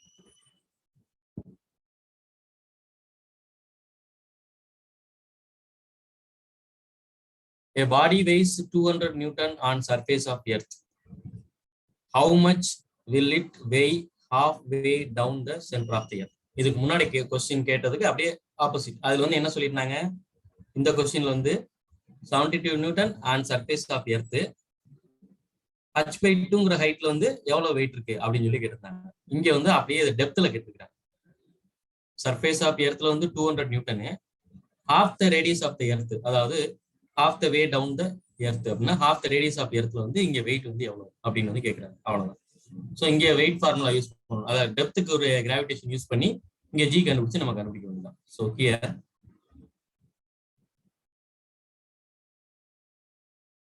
இந்த மாதிரி எர்த் இருக்கு. இந்த எர்த்துல ஒரு மாஸ் வச்சிருக்காங்க. இதனோட வெயிட் வந்து எவ்வளவு பாத்தீங்கன்னா 200 நியூட்டனா இருக்கு. இப்ப இந்த மாஸை இதான் ரேடியஸ்னு வச்சுக்கோங்க, இதான் சென்டர் பாயிண்ட். இந்த சென்டர் பாயிண்ட்ல பாதி தூரத்துக்கு கொண்டு வராங்க. இந்த தூரத்துக்கு கொண்டு வர்றதுக்கு எவ்வளவு வெயிட் அப்படின்னு சொல்லி கேட்கறாங்க. இந்த இடத்துல வந்து எவ்வளவு வெயிட் அப்படின்னு சொல்லி கேட்கறாங்க. ஸோ இங்க நீங்க என்ன கண்டுபிடிக்கணும்? ஜி டேஷ் வந்து கண்டுபிடிக்கணும், அல்லது ஜி டெப்த் வந்து கண்டுபிடிக்கணும். கண்டுபிடிச்சிட்டு W equal to WD equal to M into GD அப்படின்னு கண்டுபிடிக்கணும். அவ்வளவுதான். ஸோ ஜி டெப்த்துக்கான formula G suffix D is equal to G into 1 minus D by R. இது G depth. ஓகே. சோ இது வந்து எப்படி பண்ணலாம்? G depth வந்து நான் ரெண்டு சைடும் மாஸால மல்டிப்ளை பண்ணிக்கிறேன். இந்த டெப்த் வந்து நம்மளுக்கு எவ்வளவு? R/2, ரேடியஸ் பை 2 அப்படின்னு சொல்றாங்க. சோ அதையும் கூட எடுத்துக்கோ. G into இல்ல mg ஆல மல்டிப்ளை பண்ணு. M into G suffix D is equal to M into G டெப்த்துக்கு பதிலா 1 minus R/2 by R அப்படின்னு சொல்லி R/2 by R. So இதுல R கேன்சல் ஆயிரும், 1/2 மட்டும் தான் இருக்கு. இஸ் நத்திங் பட், சொல்லுங்க பா.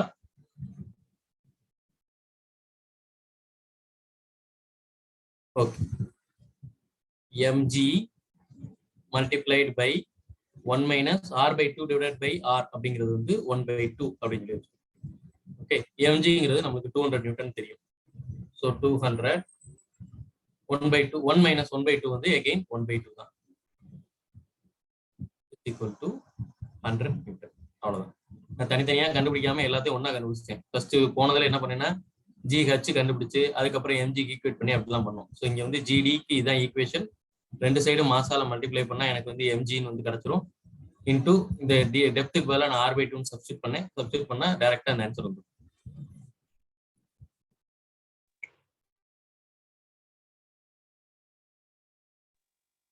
சார் சொல்லுங்கப்பா. இதே மாதிரி ஒரு கொஸ்டின் பார்த்தோம்ல சார், அதுல வந்து வேரியேஷன் ஆஃப் கிராவிட்டி வித் ஆல்டிடியூட்க்கு ஒரு ஃபார்முலா இருக்குல்ல sir, G dash is equal to G into 1 minus 2h by R. அது ஏன் சார் யூஸ் பண்ணல?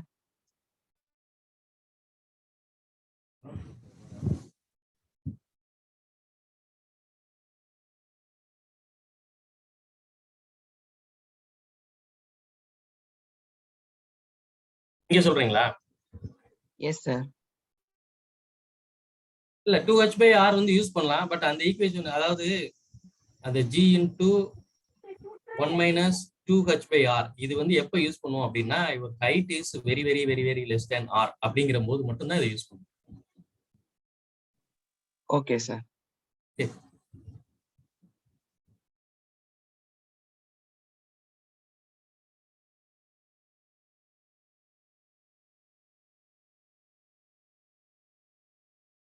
Next question.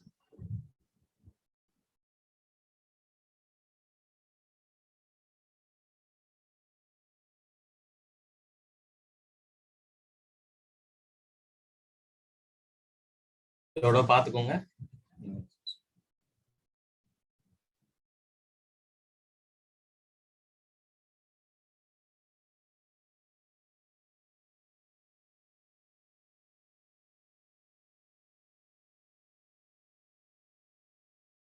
Work done to raise a mass m from the surface of earth to a height h, which is equal to the radius of earth is அப்படின்னு சொல்றாங்க. So என்ன சொல்றாங்க அப்படின்னா work done to raise a mass m from the surface of earth to a height h. So earth இங்க இருக்கு, இதனுடைய mass m, இதனுடைய radius r அப்படின்னு சொல்லி வச்சுக்கிறோம். இங்க இருந்து ஒரு certain height h வரைக்கும் நீங்க கொண்டு போறீங்க. h is equal to r அப்படின்னு தான் சொல்றாங்க. Assume to the surface to height h which is equal to the radius of earth. Yes, அப்ப இந்த height h which is equal to radius of, இதே மாதிரி எர்த்தோடைய ரேடியஸ்க்கு ஈக்குவலா ஒரு ஹைட்டுக்கு வந்து தூக்கிட்டு போறோம். அப்படி தூக்கிட்டு போகும்போது நம்மளுக்கு வந்து எவ்வளவு ஒர்க் டன் வந்து பண்ணோம் அப்படின்னு வந்து கேட்கறாங்க. ஸோ ஒர்க் டன் அப்படிங்கிறதுக்கு இங்க வந்து என்னன்னா அமௌண்ட் ஆஃப் ஒர்க் டன், இது கான்செப்ட் வந்து இங்க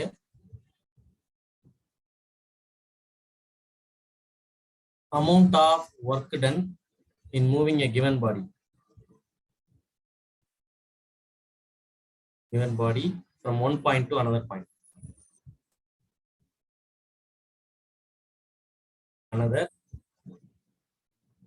against gravity, against gravitational force is equal to change in potential energy. அதான் நமக்கு முக்கியம். is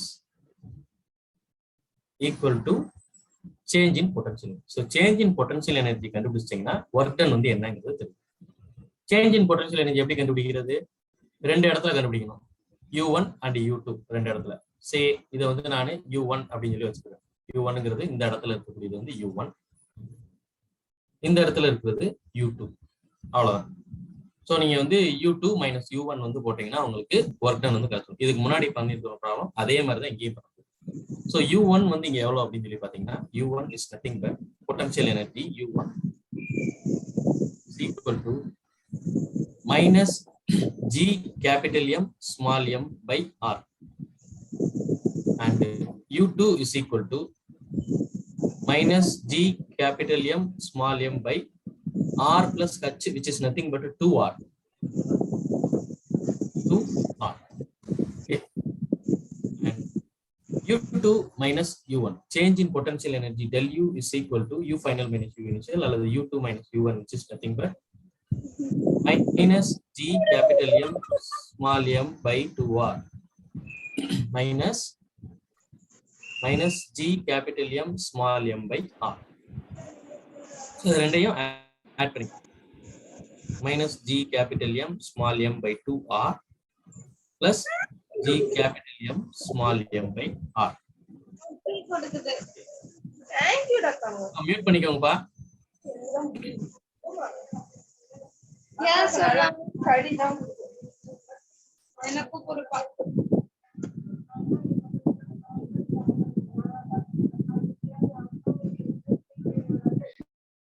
சார் அந்த क्वेश्चन தெரிய மாட்டேங்குது சார். சரியா? 1 minute.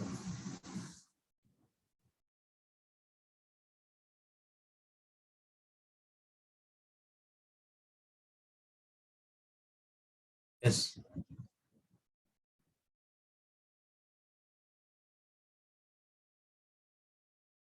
So work done to raise the mass from the surface of earth to a height h அப்படின்றாங்க. அந்த height h வந்து equal to the radius of the earth. இதுக்கு வந்து ரெண்டு இடத்துல பொட்டன்ஷியல் எனர்ஜி கண்டுபிடிக்க போறீங்க. ரெண்டு இடத்துல பொட்டன்ஷியல் எனர்ஜி கண்டுபிடிச்சு ரெண்டையும் வந்து மைனஸ் பண்ண போறீங்க. u2 minus u1. அது பண்ணாலே ஆன்சர் வந்துடும். ஸோ இங்க வந்து பாத்தீங்கன்னா உங்களுக்கு ரெண்டையும் மைனஸ் பண்ண என்ன வருது? இட்ஸ் நத்திங் பட் இது 1, இது ஆஃப். ரெண்டையும் மைனஸ் பண்ணீங்கன்னா உங்களுக்கு g capital M small m by 2r வரும். 2r காமன் எடுத்தீங்கன்னா உங்களுக்கு S plus r by 1 by 2r. ஸோ இதுல மைனஸ் பண்ணீங்கன்னா உங்களுக்கு divided by half the gm by 2r. So gmm by 2r. Okay. அடுத்து இங்க வந்து பாத்தீங்கன்னா m ஸ்மால் g இருக்கு. ஸோ இதை வந்து எப்படி மாத்தலாம் அப்படின்னா நம்மளுக்கு acceleration due to gravity g is equal to gm by r square அப்படின்னு ஃபார்முலா தெரியும். ஸோ இதுல இருந்து நம்ம என்ன பண்றோம் அப்படின்னா gm is equal to gr square அப்படின்னு சொல்லி எழுதுறோம். ஸோ அப்ப இந்த gmக்கு பதிலாக நம்ம gr ஸ்கொயர்னு எழுதலாம். So gr square m divided by 2r. இது r இதையும் கேன்சல் பண்ணீங்கன்னா உங்களுக்கு mgr டிவைடட் பை 2 அப்படின்னு சொல்லி வரும். ஸோ உங்களோட ஆன்சர் வந்து mgr divided by 2. This will be your answer.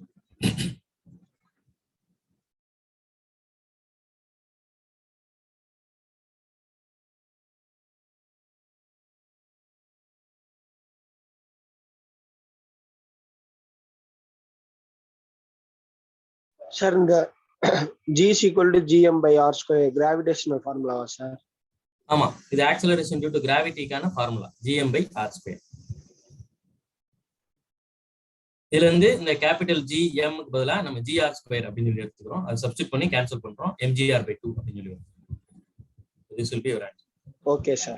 Again இது வந்து ஒரு ஸ்டாண்டர்ட் क्वेश्चन. இது நீங்க வந்து ஒரு டிஃபரன்ஸுமே இல்ல. இதுல என்னன்னு பாத்தீங்கன்னா work done to raise the mass m from the surface of earth to the height h which is equal to radius of earth அப்படின்னு சொல்றாங்க. அதாவது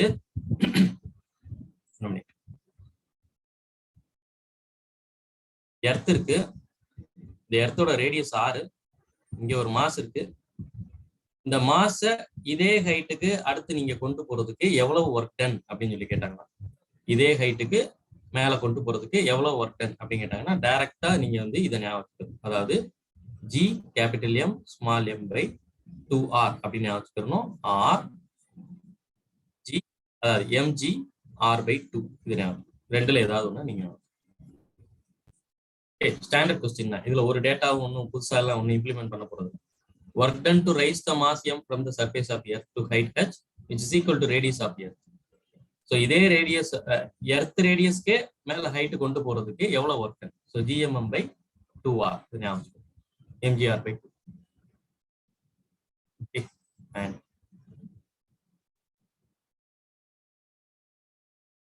next question.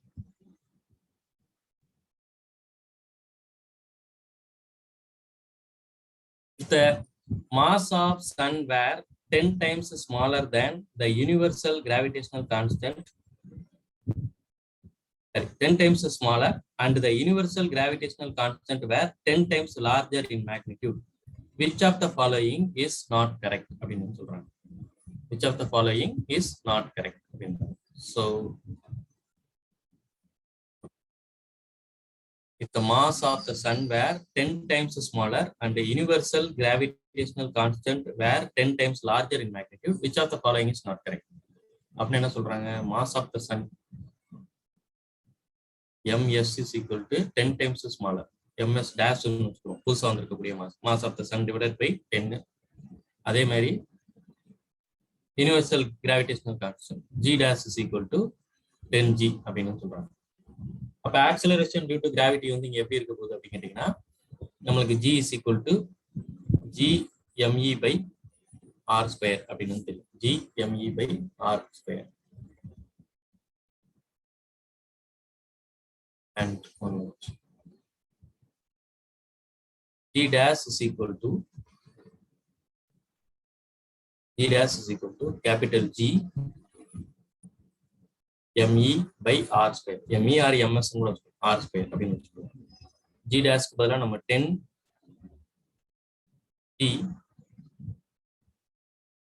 me by r square. g dash is nothing but 10g அப்படின்னு சொல்லுவோம். So acceleration due to gravity வந்து increase ஆகுது அப்படின்னு சொல்லிருக்கோம். இதை வச்சு acceleration due to gravity increase ஆயிடுச்சு. ஓகே. And இந்த acceleration due to gravity increase ஆகுது அப்படின்னா force of gravity வந்து increase ஆகுதுன்னு அர்த்தம். F is equal to mg சொல்லுவோம்ல, இது வந்து increase ஆகுது அப்படின்னு அர்த்தம். So force increase ஆகுது அப்படின்னா நம்ம இதுல வந்து எதை எடுத்துக்கலாம்? Time period of the simple. Walking on the ground would become more difficult. Correct. இந்த சென்டென்ஸ் வந்து கரெக்டான சென்டென்ஸ்.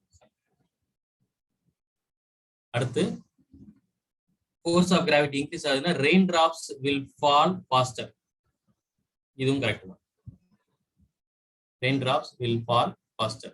and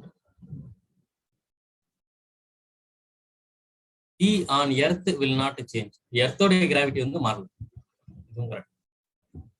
அடுத்து time period of simple pendulum on earth would decrease அப்படின்றாங்க. Time period on simple pendulum on earth would decrease.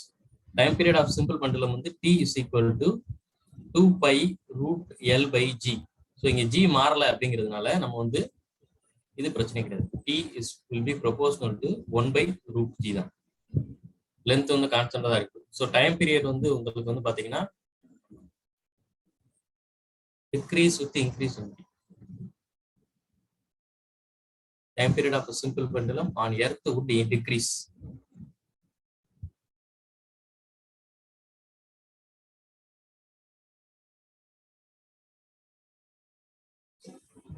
Decrease acceleration due to gravity மாறிடுச்சு sir 10 மாறி times மாறும். Sorry sir, acceleration due to gravity வந்து மாறும். This is the wrong statement.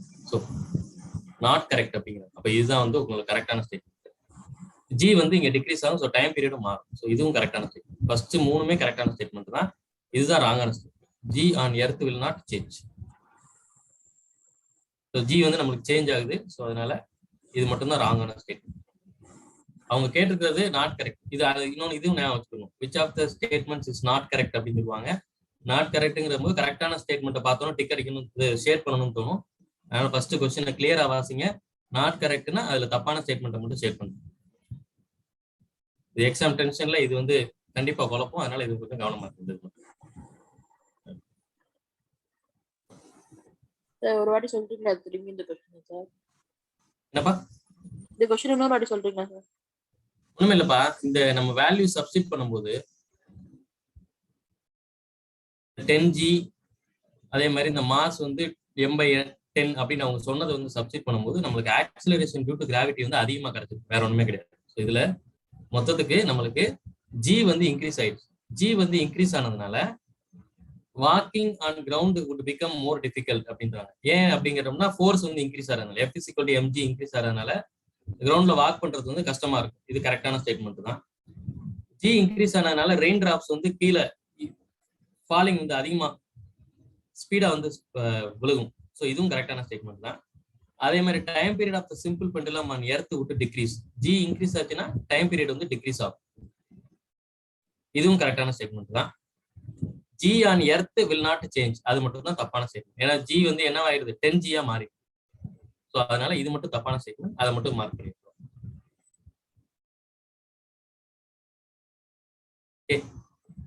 Sir இந்த small Jeena என்ன, capital Jeena என்ன sir? Capital ஜிங்கிறது புதுசா மாறி இருக்கிறது.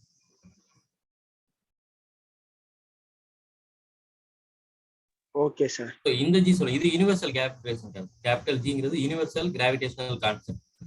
F = G m1 m2/r² அப்படின்னு சொல்றோம்ல. இதுல இந்த G வந்து யூனிவர்சல் கிராவிடேஷனல் கான்ஸ்டன்ட் அப்படின்னு சொல்லுவாங்க. Okay sir. அப்ப இந்த G' = 10G கண்டுபிடிச்சிருக்க அந்த G என்ன சார்? இது புதுசா வந்திருக்கக்கூடிய கிராவிடேஷன் 10G. அதாவது மாஸ் 10 டைம்ஸ் டிக்ரீஸ் ஆகுது. யூனிவர்சல் கிராவிடேஷன் வந்து 10 டைம்ஸ் இன்க்ரீஸ் பண்றோம். இப்படி பண்ணும்போது நம்மளுக்கு புதுசா வந்திருக்கக்கூடிய G' வந்து 10G மாறுது அப்படின்னு. ஏற்கனவே இருக்கக்கூடிய G = gm/r² வந்து அதிகமாகுது அப்படின்னு சொல்றோம். Okay sir, thank you sir.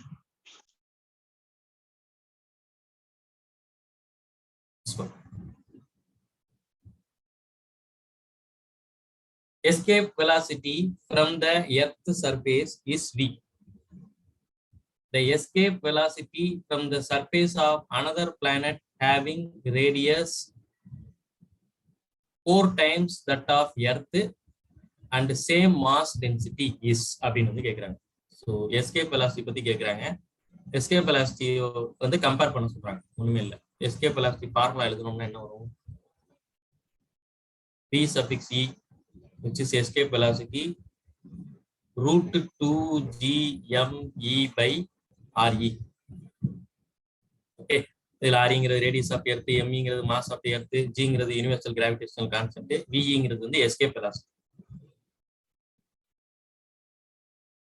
இப்போ எனக்கு இந்த mass in terms of density and volume வந்து எழுத போறேன். Density is equal to mass by volume. Density equal to mass by volume. Mass equal to density into volume. Density க்கு பதிலா rho, volume க்கு பதிலா எர்த் வந்து நான் ஸ்பியரா கன்சிடர் பண்ணிட்டு 4/3 pi r e cube அப்படின்னு 4/3 pi r e cube. இது வந்து உங்களுடைய volume.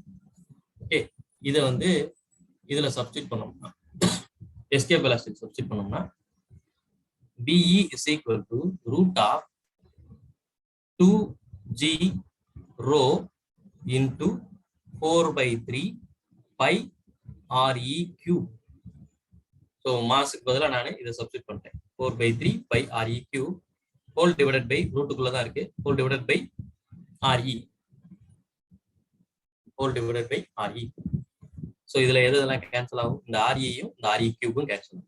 So your escape velocity BE is equal to 2g rho into 4/3 pi re square. Okay, 2e re square. And இது வந்து உங்க எர்த்தோடைய எஸ்கேப் வெலாசிட்டி. இதுல வந்து எதெல்லாம் கான்ஸ்டன்ட்னு பாத்தீங்கன்னா 2 constant, g constant, same mass டென்சிட்டின்னு அவங்க கொடுத்திருந்ததுனால rho constant, 4/3 constant, pi constant.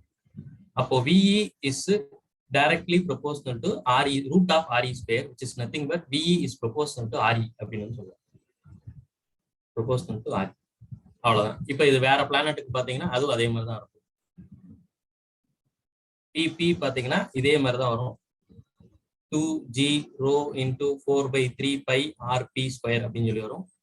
VP will be proportional to RP அப்படின்னு வரும். ஸோ 4 times velocity வந்து இன்க்ரீஸ் ஆச்சு அப்படின்னா உங்களுடைய எஸ்கேப் வெலாசிட்டி 4 times இன்க்ரீஸ் ஆச்சு அப்படின்னா அடுத்த பிளானட்டோடைய எஸ்கேப் வெலாசிட்டியும் 4 times வந்து இன்க்ரீஸ் ஆகும் அப்படின்னு சொல்லி.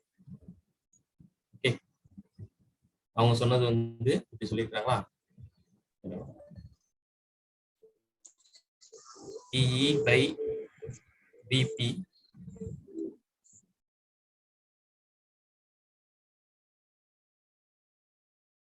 by VP equal to RE by RP. Another planet having radius 4 times that of the Earth. அப்போ இது வந்து உங்களுக்கு RE by 4 RE, VE by VP. RE cancel. Escape velocity of the planet will be equal to 4 times the escape velocity of Earth. 4 times the escape velocity of the Earth. So உங்களோட answer வந்து 4B. இதுல என்ன நீங்க தெரிஞ்சுக்கணும் அப்படின்னா same mass density அப்படின்னு கொடுத்ததுனால நம்ம velocity is proportional to r அப்படின்னு சொல்லி வந்துச்சு. சப்போஸ் டிஃப்ரெண்ட் மாஸ் டென்சிட்டி அப்படின்னு வந்துச்சுன்னா இவ்வளவு தூரம் நம்ம பண்ணதுல இருந்து சின்னதா நீங்களா ஒரு ரிலேஷன்ஷிப் வந்து கிரியேட் பண்ணிக்கணும். For different mass densities your escape velocity BE will be equal to root of rho into r. இல்ல r root rho ன்னு எழுதிட்டோம். அதான் குழப்பம் நம்ம. Escape velocity VE equal to R root rho அப்படின்னு சொல்லி R root. இங்க நம்மளுக்கு சேம் டென்சிட்டி அப்படிங்கிறதுனால VE is equal to RE ன்னு எடுத்து நம்ம அப்படியே கண்டினியூ பண்றோம். Okay.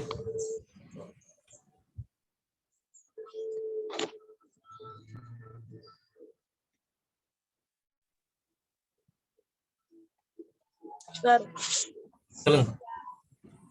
B equal to root of 2GP அந்த அங்க அங்க இருந்து கொஞ்சம் சொல்லுங்க. B equal to root of 2G into rho into அது அங்க. எஸ், இது வந்து என்னது? Root 2G into mass ME சொல்லி இருக்கிறோம். M வந்து டென்சிட்டி இன்ட்டு வால்யூம் சொல்லி இருக்கிறோம். டென்சிட்டி இன்ட்டு வால்யூம் வந்து rho into 4/3 pi RE cube. So அதை அப்படியே எழுதியிருக்கிறேன், வேற ஒன்றும். இதை எடுத்து அப்படியே MEக்கு பதிலாக இங்கே போட்டுருவோம். மாஸுக்கு பதிலாக டென்சிட்டி இன்ட்டு வால்யூம் மட்டும் போட்டுருக்கோம்.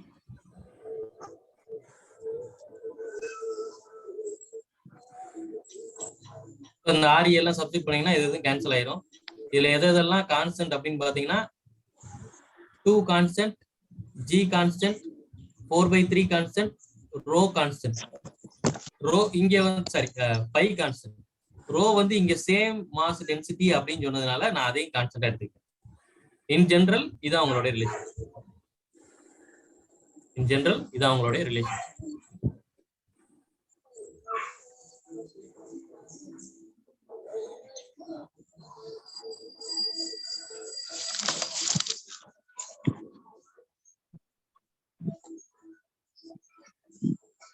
ஒரு டென்சிட்டி சேம் அப்படின்னு சொல்லிட்டாங்கன்னா வெறும் ரேடியஸ் மட்டும் தான் கொடுப்பாங்க. டென்சிட்டி வேற வேற அப்படின்னு சொன்னாங்கன்னா ரேஷியோ ஆஃப் டென்சிட்டிஸும் கொடுத்துருப்பாங்க உங்களுக்கு.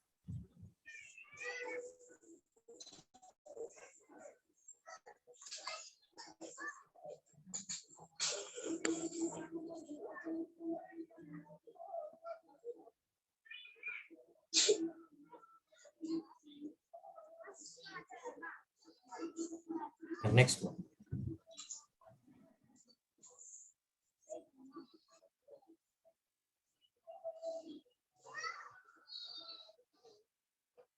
Yes. இது வந்து தெர்மோடைனமிக்ஸ். அடுத்து தெர்மோடைனமிக்ஸ்க்கு வந்தாச்சு. ஸோ இங்க வந்து பாத்தீங்கன்னா 1 gram of water of volume 1 centimeter cube at 100 degrees Celsius is converted into steam at the same temperature under normal atmospheric pressure, which is 1 into 10 power 5 Pascal. The volume of steam formed equals 1671 meter cube.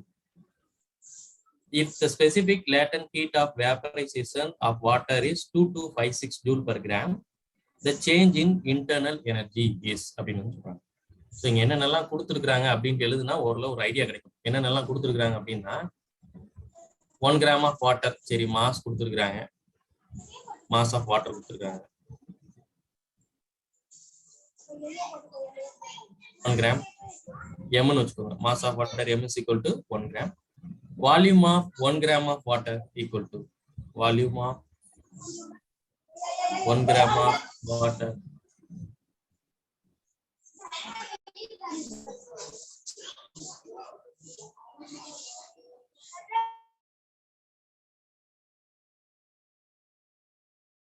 volume of 1 gram of water equal to 1 centimeter cube, which is equal to 10 power minus 6 meter cube அப்படின்னு சொல்லி எழுதிக்கலாம். Volume of 1 gram of water 1 centimeter cube. ஓகே. அடுத்து 100 degree Celsius temperature சொல்லிருக்காங்க. is converted into steam at the same temperature under normal atmospheric pressure. volume of steam கொடுத்திருக்காங்க. volume of steam sir 1 minute previous question காடுங்க sir. என்னப்பா? previous question 1 minute காடுங்க sir. 1 minute. Okay.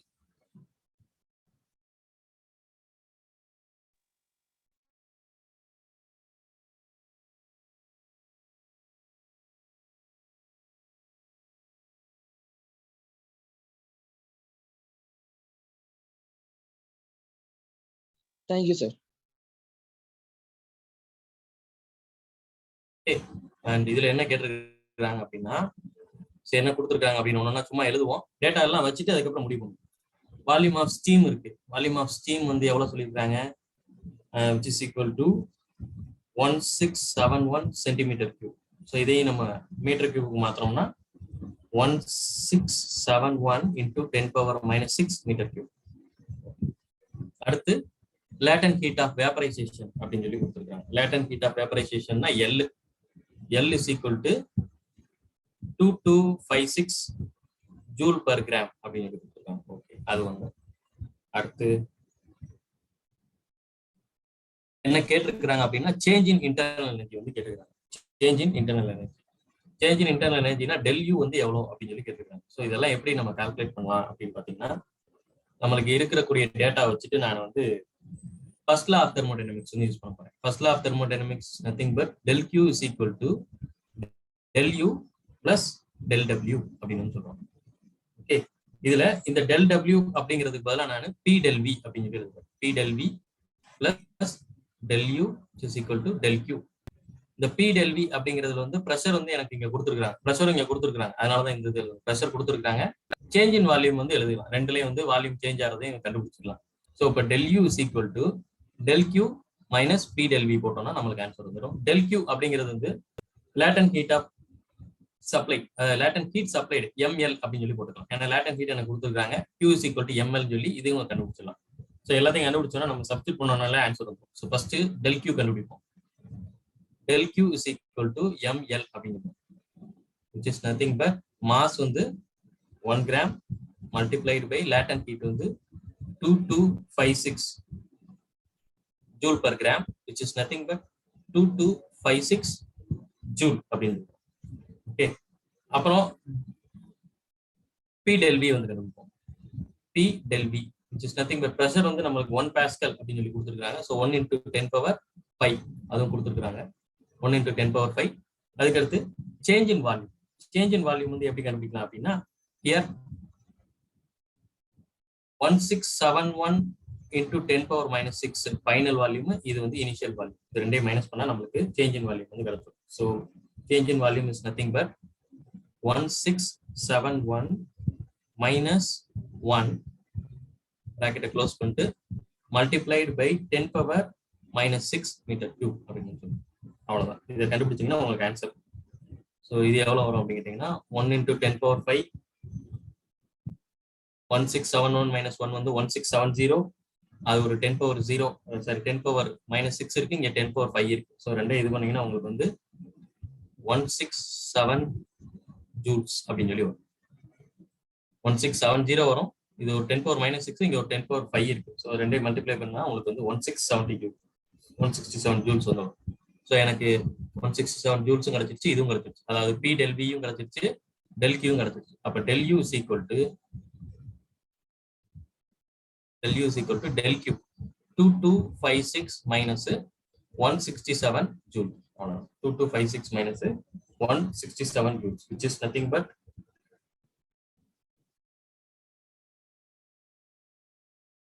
2256 minus 167 2089 2089 joules. 2089. ஒண்ணுமே இல்ல, change in internal energy கேட்டிருக்காங்க. Change இன் இன்டர்னல் எனர்ஜினா நமக்கு first law of தெர்மோடைனமிக்ஸ்ல இருந்தா கண்டுபிடிக்க முடியும். ஸோ அதை வச்சுட்டு del Q என்ன, del W என்ன, இதுக்கான என்னென்ன டேட்டாஸ் எல்லாம் கொடுத்துருக்காங்க. இது இந்த மாதிரி கொஸ்டின்ஸ்க்கு நீங்க கிவன் எழுதுனாதான் கண்டுபிடிக்க முடியும். ஓகே, என்ன கொடுத்துருக்காங்க, என்ன கேட்டிருக்காங்க, நம்மளுக்கு என்னென்ன டேட்டா எல்லாம் தெரியும், அதை வச்சுதான் இந்த மாதிரி கொஸ்டின்ஸ் எல்லாம் ப்ராசஸ் பண்ணும். ஓகேவா? ஸோ ஒர்க் டன் பதிலாக P del V அப்படின்னு சொல்லி எழுதிக்கலாம். P del V ல ப்ரெஷர் அவங்க கொடுத்துட்டாங்க, சேஞ்ச் இன் வால்யூம் கொடுத்துட்டாங்க, latent heat Q is equal to ml, latent ஹீட்டும் கொடுத்துட்டாங்க, மாஸும் கொடுத்துட்டாங்க. ஸோ எல்லாத்தையும் வச்சு நம்ம கால்குலேட் பண்ணணும்.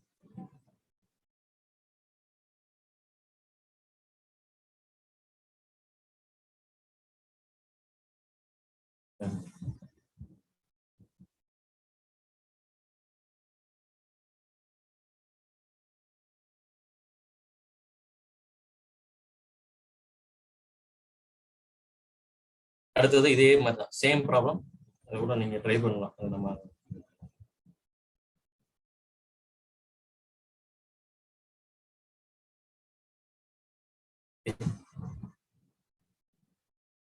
அடுத்து இது அதே மாதிரி தான், சேம் ப்ராப்ளம் தான். இதே கிவன் எழுதுங்க, அதே del U தான் கேட்டிருக்காங்க, del Q del W இது ரெண்டையும் நம்ம இதில் வச்சு கால்குலேட் பண்ற மாதிரி வரும். ஓகே, ஸோ ஹியர்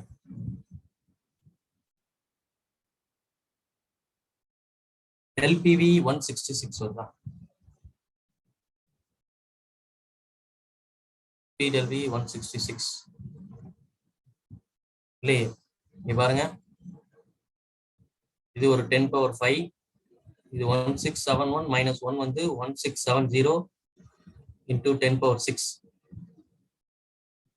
இது ரெண்டையும் நீங்க மல்டிப்ளை பண்ணீங்கன்னா உங்களுக்கு 10 power minus 6, 10 power minus 6 and 10 power 5 வந்து 10 power minus 1, so 167 joules.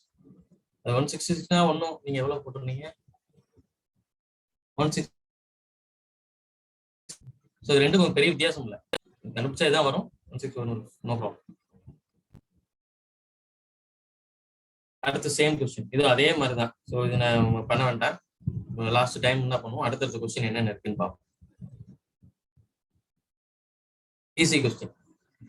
PV diagram for ideal gas in a piston cylinder assembly undergoing thermodynamic thermodynamic process shown in the figure, the process is அப்படின்னு சொல்றாங்க. So இதுல வந்து என்ன கான்ஸ்டன்டா இருக்குன்னு பாருங்க. இந்த கிராஃபை பார்க்கும்போது நம்மளுக்கு ப்ரெஷர் வந்து கான்ஸ்டன்டா இருக்கு. ப்ரெஷர் கான்ஸ்டன்டா இருந்தா அது வந்து ஐசோபேரிக் ப்ராசஸ். ப்ரெஷர் கான்ஸ்டன்ட் அப்படின்னா அது வந்து ஐசோபேரிக் ப்ராசஸ். ஓகே, அதே இது மற்றதெல்லாம் அப்போ ரிமைனிங் இருக்கிறதெல்லாம் ஆன்சர் பாருங்க. ஐசோதெர்மல் என்னது? Constant temperature. ஐசோகோரிக்னா கான்ஸ்டன்ட் வால்யூம். வால்யூம். அடியபெட்டிக்னா நோ ஹீட், ஹீட் எக்ஸ்சேஞ்ச் இருக்காது, நோ ஹீட் எக்ஸ்சேஞ்ச். இந்த மூணு. அடுத்து two cylinders A and B of equal capacity are connected to each other via stopcock. காட்டுங்க சார். Previous நெட் கட் ஆயிடுச்சு sir. எனக்கு கொஞ்சம் ப்ரீவியஸ் கொஸ்டின் காட்டுங்க. இதுவாப்பா? அதுவும் ஒரு சம் ஒன்று போடுங்களா? அது சார் இது பாருங்க, உங்களுக்கு பிடிஎஃப் நான் தந்துருவேன். Thank you sir.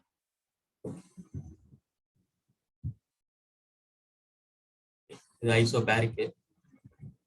அதுக்கடுத்து two cylinders A and B of equal capacity are connected to each other via stopcock. ஸ்டாப்காக்னா நம்ம நார்மலா ஒரு தொட்டியெல்லாம் அடைச்சு வைப்போம்ல, அது மாதிரி ஒரு காக் மாதிரி இருக்கும் ஸ்டாப்காக். A contains a ideal gas at a standard temperature and pressure. B is completely evacuated. B வந்து evacuatedனா உள்ள யாருக்கு எதுவுமே இல்லை. The entire system is thermally insulated. The stopcock is suddenly opened. The process is அப்படின்னு சொல்றாங்க. அதாவது இவங்க என்ன சொல்றாங்கன்னா, 2 சிலிண்டர் இருக்குன்றாங்க. 2 cylinder is like this.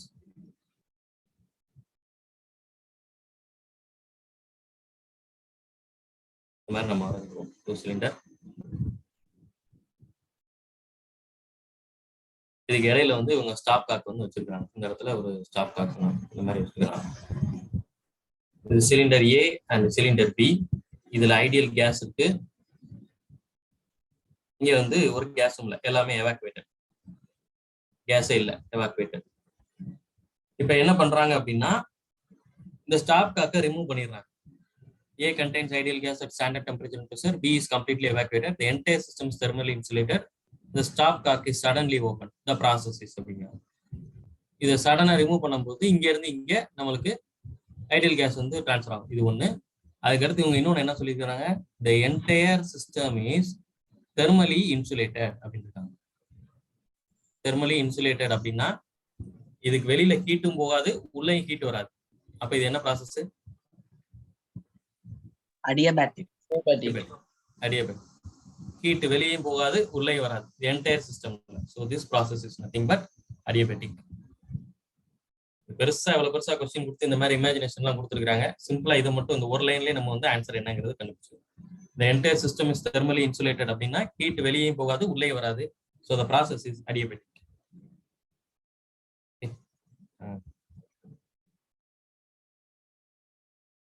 இதே மாதிரி கொஸ்டின் தான், சேம் கொஸ்டின். இதுக்கு என்ன ஆன்சர் வரும்? 2019ல கேட்டிருக்காங்க. Same question. Adiabatics. Again adiabatic. Heat is neither absorbed nor released by the system. Again adiabatic. And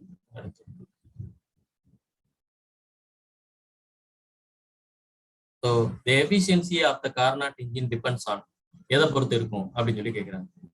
Carnot engine வந்து செகண்ட் லா ஆஃப் தெர்மோடைனமிக்ஸ் படி ஒர்க் ஆகுது. ஸோ அதனுடைய efficiency formula eta is equal to 1 minus T2 by T1, where T2ங்கிறது வந்து temperature of sink and T1 அப்படிங்கிறது வந்து temperature of source.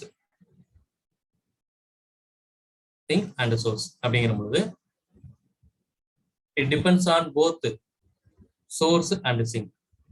Depends upon both source and sink. இது ரெண்டையும் பொறுத்து தான் இருக்கு. So this is your answer. Okay. அடுத்து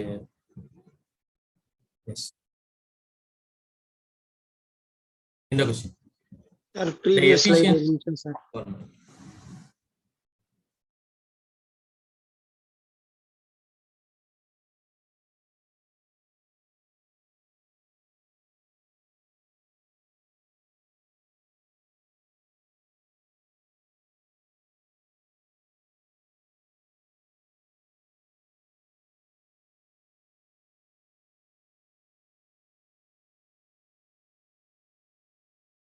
தேங்க்யூ சார். And அடுத்தது the efficiency of ideal heat engine working between the freezing point and the boiling point of the water is அப்படின்னு சொல்றாங்க.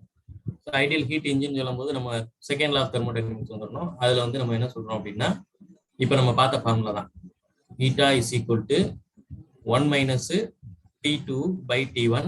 இதுல T2ங்கிறது வந்து டெம்பரேச்சர் ஆஃப் சிங்க், T1ங்கிறது வந்து temperature of source. எப்பயுமே சோர்ஸ் டெம்பரேச்சர் தான் அதிகமா இருக்கும், சிங்க் டெம்பரேச்சர் வந்து கம்மியா இருக்கும். ஸோ இவங்க என்ன சொல்லியிருக்காங்க, ideal heat engine working between freezing point and boiling point. அப்போ டெம்பரேச்சர் ஆஃப் சிங்க் வந்து ஃப்ரீசிங் பாயிண்டோட டெம்பரேச்சர், டெம்பரேச்சர் ஆஃப் சோர்ஸ் வந்து பாயிலிங் பாயிண்டோட டெம்பரேச்சர். அப்போ டெம்பரேச்சர் ஆஃப் சோர்ஸ் ஃபர்ஸ்ட் பாருங்க, T1 is equal to boiling பாயிண்ட்ங்கிறது 100 டிகிரி செல்சியஸ். அதை நான் கெல்வினுக்கு வந்து மாத்திக்கிறேன். 100 degree Celsius plus 273 kelvin, which is nothing but 373 Kelvin. And sink T2 அது வந்து பாத்தீங்கன்னா நம்மளுக்கு 0 டிகிரி செல்சியஸ். ஃப்ரீசிங் பாயிண்ட் அப்படிங்கிற போது ஐஸ் பாயிண்ட் அல்லது ஃப்ரீசிங் பாயிண்ட் அப்படிங்கிறது 0 டிகிரி செல்சியஸ். இதை கெல்வினுக்கு நீங்க மாத்துறீங்கன்னா again 273 Kelvin. ஸோ இங்க எஃபிஷியன்சி கால்குலேட் பண்ண போறோம். Efficiency eta is equal to 1 minus T2. T2 is nothing but 273 Kelvin divided by 373 Kelvin, which is equal to 373 minus 273 divided by 373 is nothing but 100 divided by 373, which is equal to 0.268 அப்படின்னு சொல்றோம். 0.268. So the efficiency percentage வந்து எவ்வளவு அப்படின்னு பாத்தீங்கன்னா 0.268% அப்படின்னு சொல்றோம். So into 100 போட்டீங்கன்னா உங்களுக்கு இந்த value 26%, 26.8%. This is your answer. 6.8 is your answer.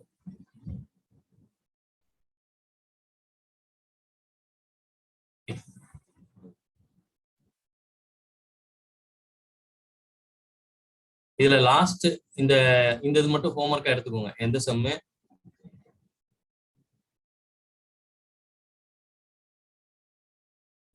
Same தான், அதே தான். Del Q is equal to del U plus del W அப்படின்னு. Del Q is equal to del U plus del W. இதுல del U கேட்டிருக்கிறாங்க, நீங்க வந்து del Q கண்டுபிடிக்கணும் and del W கண்டுபிடிக்கணும். டெல் டபிள்யூ வந்து பி டெல் வி அப்படின்னு போட்டு கண்டுபிடிக்கணும். ஓகே, ப்ரெஷர் வந்து அவங்களே கொடுத்துட்டாங்க 1.013 into 10 power 5 அப்படின்ட்டாங்க, which is nothing but Pascal. 1 into 10 power 5 Pascal கூட நீங்க எடுத்துக்கலாம், newton per metre square. So இது அப்படியே அதே ப்ரீவியஸா என்ன மெத்தட் யூஸ் பண்ணோமோ அதை வச்சு கால்குலேட் பண்ணுறோம்.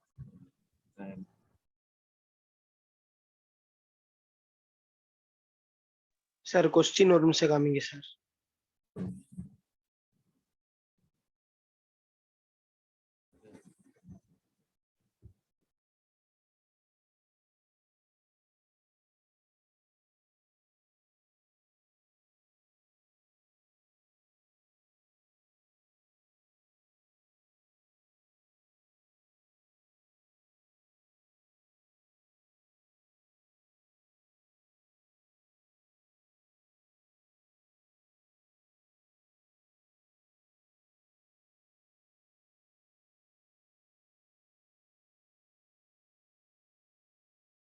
அடுத்து ஒரே ஒரு கொஸ்டின், சும்மா சிம்பிள் ஹார்மோனிக் மோஷன்ல இருந்து 2021 கேட்டிருக்காங்க. அந்த கொஸ்டின் வந்து இன்க்ளூட் பண்ணல. அந்த கொஸ்டின் என்னங்கிறத எழுதுறேன், இங்கே கூட எழுதுறேன்.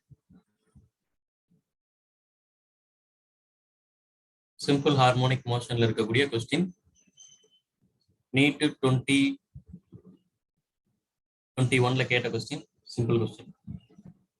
A body executing simple harmonic motion with the frequency n. With the frequency n. The frequency of potential energy is. The frequency of potential energy is அப்படின்னு வந்து கேட்டிருக்காங்க. ஸோ சிம்பிள் ஹார்மோனிக்கோட ஆசிலேஷன் வந்து n டைம்ஸ் இருந்துச்சுன்னா potential energy kinetic எனர்ஜியோட frequency வந்து பாத்தீங்கன்னா 2n times இருக்கும், double the frequency இருக்கும். So இது டைரக்ட் ஆன்சர் 2n. ஆன்சர் வந்து 2n. கைனடிக் எனர்ஜியும் கேட்டிருந்தாலும் 2n தான். executing simple harmonic motion with frequency n, the frequency of potential energies. We need 2021 like it. 2n, simple. Okay, sir. Okay. Thank you. Thank you, sir. Thank you. Thank you, sir. Thank you, sir. Thank you, sir. Thank you, sir. Thank you, sir. Thank you, sir. Thank you. Thank you. Thank you, sir.